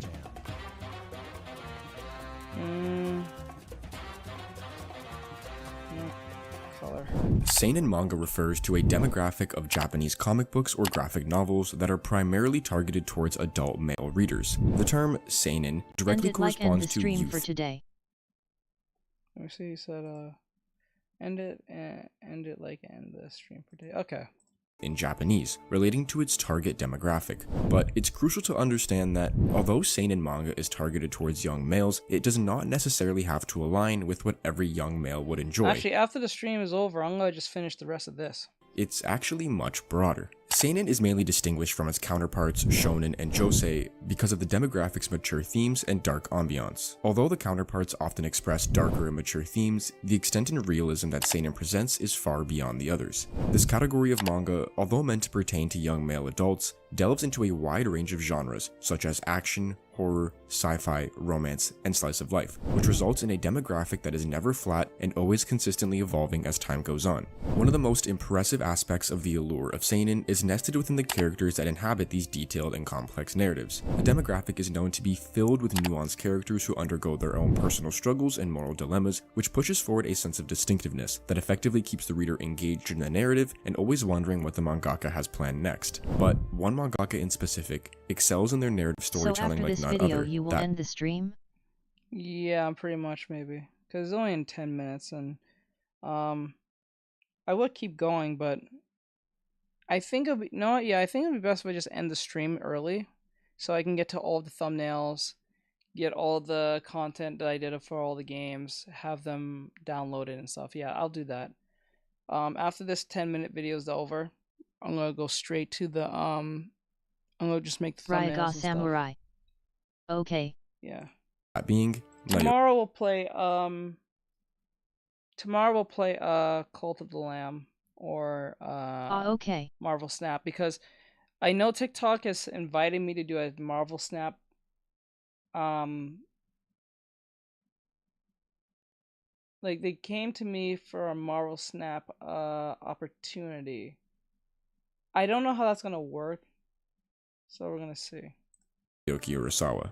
This legendary mangaka, responsible for 20th Century Boys, Monster, Pluto, Billy Bat, and so many more, has established himself as one of the greatest authors within manga history. Urasawa's ability to create intricate plots revolving around suspense and psychological depth allow his series to become genuine one-of-a-kind stories. A manga about a group of childhood friends who find themselves intertwined in a mysterious conspiracy orchestrated by a cult leader known only as Friend, uncovered that the cult icon bears a striking resemblance to a symbol they had created during their childhood, and the events taking place under the command of Friend are nearly identical to what the children had fantasized about when they were younger and written in their notebook titled The Book of Prophecy. This is the plot of 20th Century Boys, a manga that Urasawa created in 1999 and one that bears one of the most thrilling, engaging, and mysterious plots within manga. Urasawa is truly one of a kind when it comes to mystery series, and within 20th Century Boys, this is extremely present. There's immense build-up to a certain event, the intro's climax, if you will, and then there's a time skip, and he completely passes over the entire event that the series had led up to. This only increases the mystery and secrecy tenfold, and engages the reader even more into the narrative that is filled with plot holes waiting to be explained. Aside from mystery itself, Urasawa is able to create stories filled with great detail involving complex and multi-layered characters, which is exhibited perfectly in his 1994 Monster, a series that revolves around a neurosurgeon that faces a moral dilemma when he saves the life of a young boy over the life of the mayor of the city. Years later, the neurosurgeon finds out that the boy he saved that night had become a manipulative serial killer and feels responsible for his actions, and wishes to put an end to his murders. Although, he realizes that this boy is not normal, as he discovers the truth of his past, one filled with conspiracies, experiments, and dark secrets. The neurosurgeon attempts to undo the ramifications of what this man had done, creating a complex plot involving murder, intrigue, and the desire for redemption. Through themes of morality, identity, as well as the nature of evil, Monster inhabits one of the most intricate plots with complex storytelling and characters that manga has ever seen. Without fail, Urasawa has been able to perfectly capture what seinen depicts. Throughout all of his works, not just the ones I mentioned, he's able to illustrate the ideal portrait of what a seinen series should be. Through his intriguing storytelling and ability to create suspense within his narratives, he's arguably the master of plots within manga. But seinen itself isn't just praised and adored because of the depth and complexity of the narrative and plot. Most times, it's because of the characters that express the themes presented within the story. And there's sort of a staple for this. When most people think of a seinen character, they tend to think of Thorfinn from Vinland Saga, Musashi from Vagabond, and Guts from Berserk. Each of these characters are composed of multi-layered and complex themes that make up the principle of what a seinen protagonist should be. Initially shown as a fierce warrior driven by hatred and revenge, Thorfinn's journey throughout the series into a man with no enemies and nothing but compassion for others is one that makes his character unique, as he challenges traditional notions of masculinity and heroism while he struggles with the consequences of his actions and seeks a path to redemption. His evolution from a single-minded warrior to a much more compassionate individual showcases the maturity and depth typical of seinen protagonists, making him a compelling and relatable figure in the demographic. As a wandering swordsman on a quest to become invincible under the sun and master his blade, Musashi embodies the essence of the seinen demographic's insight into complex and mature themes. His journey from disregarding the value of human life in his youth to becoming a philosophical warrior with the appreciation of his surroundings showcases the immense depth surrounding his character and Vagabond as a seinen series. Musashi's constant pursuit of proficiency in swordsmanship is more than just physical skill. It also serves as a metaphor for his deep desire for self-discovery and wisdom. His relationships with those around him, as well as the difficulties he encounters, serve as a catalyst for reflection, moral discovery, and personal development, which resonates deeply with the reader, showing us insight into the human condition and the quest of one's ultimate purpose. From his sporadic childhood marked by tragedy and violence, to his relentless pursuit of vengeance against the demonic forces that haunt his world, Guts embodies the dark and mature themes characteristic of the seinen demographic perfectly, and the best that I have ever seen. His unwavering determination and ambiguous nature make him a multi-layered and compelling character. Despite facing unimaginable horrors and betrayals, Guts perseveres, showcasing resilience and strength in the face of adversity. His character arc is an engaging exploration of trauma, redemption, and the search of meaning in a world consumed by darkness. His evolution from a lone mercenary driven by rage to becoming a protector of those he cares for demonstrates the depth and complexity typical of seinen protagonists, making him the face of this compelling and adored demographic of manga.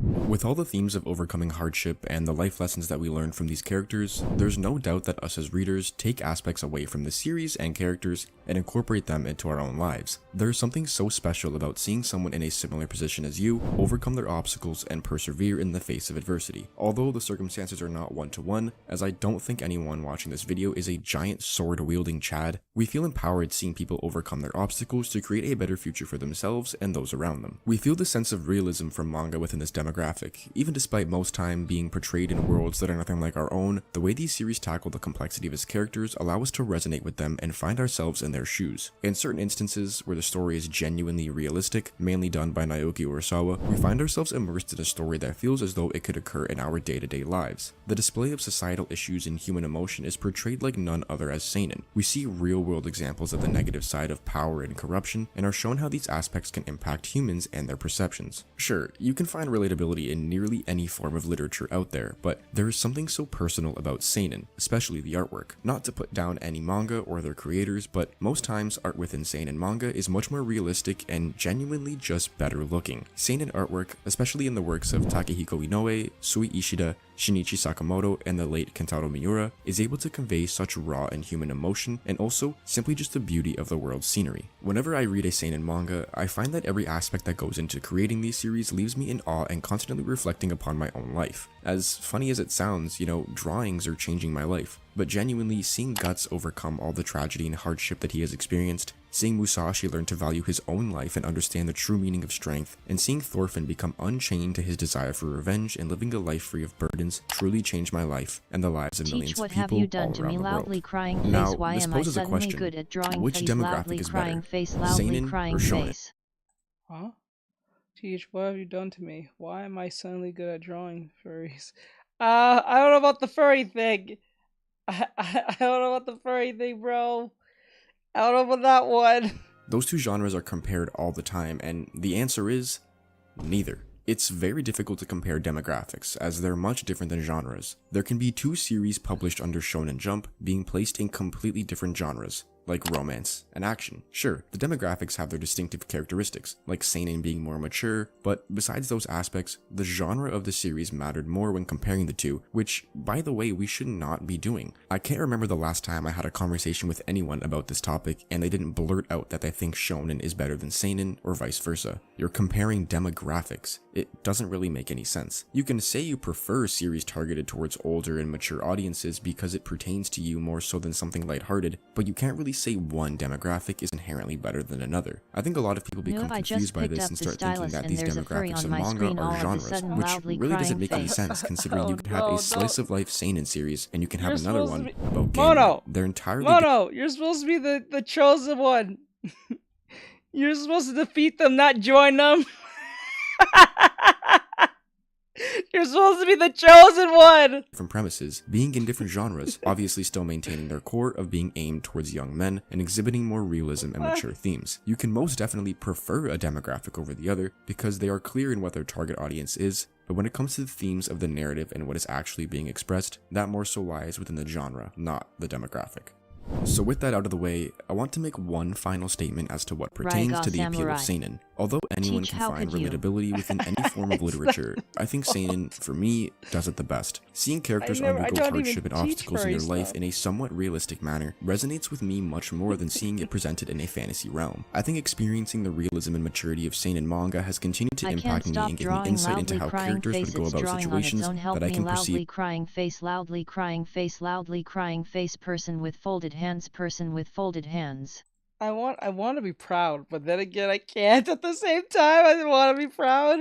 Is similar to mine, and although not one-to-one, there is a level of emotion that seinen evokes in me when I see a character go through a realistic scenario and overcome it. Seeing characters push through any obstacle that comes in their path, while the narrative continues to present complex and mature themes, is something I adore, and something that I think as all manga fans get older will appreciate much more. And with that being said, thank you all for watching. I want to thank you all for the mass amount of support as of late. I've reached a huge goal of mine being 1,000 subscribers, as well as having a video with over 100,000 views, so I cannot thank you all enough for that. If you enjoyed this discussion-based video, please feel free to like, subscribe, and comment your favorite seinen manga in the comment section down below. Once again, thank you all for watching, and yeah, the only thing positive I can say to you is that if you get good at drawing furries, you can make some crazy money. Just saying.